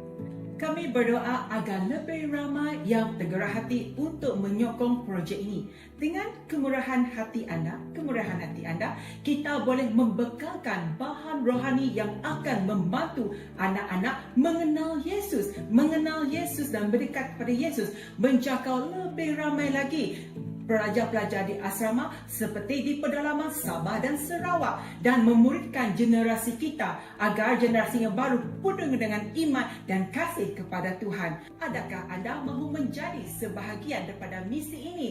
Jika anda boleh membantu dengan caranya menyumbang secara keuangan, mendoakan agar lebih ramai lagi anak-anak didekati dan berkongsi tentang projek ini dengan rakan dan gereja-gereja anda. Hubungi kami dan bersama-sama dengan kami untuk membentuk generasi yang beriman. Okey, seperti video yang sudah ditayang sebentar tadi, ya, tahun ini kami melancarkan satu inisiatif ataupun kempen yang dipanggil sebagai memperkasa keluarga dengan firman Tuhan atau juga dipanggil sebagai projek rumah kedua, second home. Matlamat kami adalah untuk membantu orang percaya membina kehidupan berpusatkan Alkitab dan untuk memupuk generasi muda untuk supaya asas rohani mereka kekal teguh, tidak terjejas oleh pengaruh dunia ataupun ajaran lain yang bertentangan dengan firman Tuhan. Jadi kami di sini daripada Our Deliberate Ministry, kami berharap dapat bekerjasama dengan gereja, tempatan, organisasi lain untuk menyediakan bahan ataupun buku-buku dan juga seminar ataupun bengkel. Dan kami juga bersedia untuk menghantar staf kami untuk terlibat sekiranya anda ada misi ke Sabah Sarawak yang khusus menjangkau anak-anak muda. Kami juga bersedia untuk terlibat dalam hal ini untuk dapat mengajar mereka ataupun melatih mereka. Ya, so fokus kempen ini adalah untuk melengkapkan komuniti asrama termasuk guru, warden, ibu bapa maupun gereja yang terlibat dalam pelayanan asrama supaya mereka menjadi keluarga rohani kepada anak-anak yang tinggal jauh daripada keluarga mereka dimanapun mereka berada dan membantu mereka berkembang secara rohani dan menjadi generasi muda yang takut akan Tuhan. Jadi oleh itu kami menjemput anda untuk menyertai kami dalam misi ini, membantu kami untuk mencapai matlamat. Di sini kami telah menghasilkan empat bahan baru, dan kami berharap dapat mengedarkan semua bahan ini, yaitu 10,000 naskah kepada komuniti asrama. Bukan sahaja mengedar, tapi kami mahu membawa ini dan mengajar mereka tentang topik ini. Seperti ini adalah buku remaja, Apakah Tujuan Hidupku, dan inilah harga diri. Kami juga ada buku khas untuk ibu bapa, bagaimana ibu bapa mendapatkan ketenangan fikiran dan juga tip keibu-bapaan. Ya, so selain itu kami juga menganjurkan 26 lawatan bertujuan untuk berkongsi tentang kempen ini, dan 4 bengkel latihan di Sabah dan Sarawak. Dan puji Tuhan, setakat ini kami sudah mengadakan lawatan lebih 30 untuk berkongsi tentang berita ini, dan juga setakat ini kami telah membuat 1 bengkel bersama dengan pelajar dan ibu bapa di pedalaman di Sabah. Dan seterusnya akan datang ni ada di Sri Aman pada hujung bulan ini, dan juga bulan 10 juga di Kuching. Ya, so ini kami akan terus hingga tahun hadapan. Ya, jadi kami sangat bersyukur dan menghargai keterlibatan semua gereja dan kamu semua dalam misi ini. Ya, so kami juga melalui kempen ini kami berharap untuk mengumpul 500,000 bagi menampung kos penyuntingan, penghasilan, pencetakan, pengedaran dan lawatan yang akan diadakan. Ya, so untuk ini kita akan teruskan dengan penghutan, ya, collection, ya, dan kami sangat menghargai penglibatan dan juga sokongan kamu, dan ada QR juga, ada QR selepas ini boleh ke belakang sebab kami juga menyediakan QR.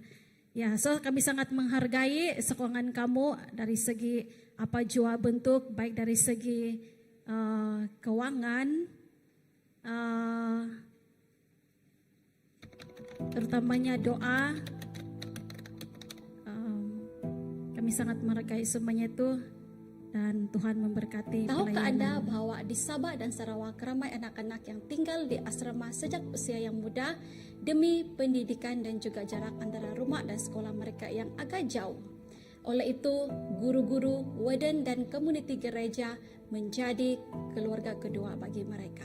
Saya sendiri juga pernah tinggal di asrama. Ketika itu, setelah saya belajar cara berkongsi firman Tuhan melalui buku renungan Our Deliverance Ministry. Dan kini kami di ODBM, kami menyediakan lebih banyak bahan rohani dan pendidikan Kristen kepada anak-anak muda untuk membantu mereka mengasihi Tuhan lebih dalam lagi. Kami di ODB Ministry sangat rindu untuk melihat lebih ramai generasi muda semakin mengenal, mengasihi dan melayani Tuhan. Itulah sebabnya kami melaksanakan projek penjangkauan yang Okey, untuk peringatan juga mungkin ada yang belum menghantar borang feedback, boleh selepas ini boleh letakkan di bahagian hadapan, serahkan di bahagian hadapan. Ya, so kita sudah tiba di penghujung rancangan kita pada pagi harian pada hari ini. Kami sangat berterima kasih untuk kedatangan kamu semua dalam seminar kita pada pagi hari ini, dan kami sekali lagi berterima kasih kepada host kita, Gereja CBC, kerana telah memberikan kita ruang yang sangat selesa dan juga makanan yang sangat sedap. Ya, dan ya, kita akan teruskan dengan doa pemberkatan dan doa kesyukuran. Ini saya serahkan kepada Pastor Andy.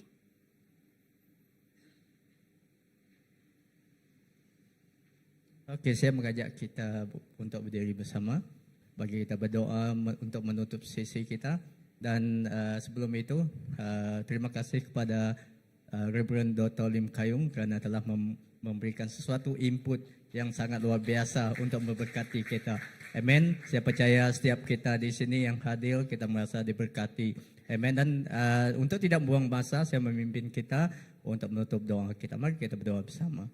Allah Bapa, terima kasih kerana kami tahu Tuhan Engkau sungguh baik dalam hidup kami, dan kami percaya Tuhan segala sesuatu yang kami kerjakan pada hari ini, kami percaya Tuhan Engkau bersama dengan kami. Dan Bapa, kami berdoa Tuhan khususnya Tuhan untuk pelayanan ODB ini ke tangan Engkau, dan kami serahkan Tuhan setiap pemberian Tuhan yang telah kami berikan Tuhan, agar Engkau memberkati setiap tangan yang sudah memberi, dan Engkau memberkati Tuhan agar setiap pemberian ini digunakan untuk Tuhan memberkati setiap pelayanan dan membentuk Tuhan, dan jiwa-jiwa yang haus akan Engkau dimanapun mereka melakukan pelayanan mereka. Terima kasih Bapa, dan kami bersyukur sekali lagi, dan kami serahkan setiap Tuhan, sebentar lagi kami akan balik ke tempat kami masing-masing, dan Engkau memberkati setiap sekembalinya kami ke tempat kami, agar kami Tuhan balik dengan selamat dari tempat ini. Tuhan, terima kasih. Kami percaya Tuhan Engkau beserta dengan kami dari awal sampai ke penghujung. Dan Tuhan, pada minggu ini Tuhan, di gereja kami masing-masing ketika kami membuat pelayanan, Tuhan Engkau memberkati setiap pelayanan-pelayanan kami. Terima kasih Bapa, di dalam nama Tuhan Yesus Kristus kami telah berdoa. Amen. Oke, terima kasih.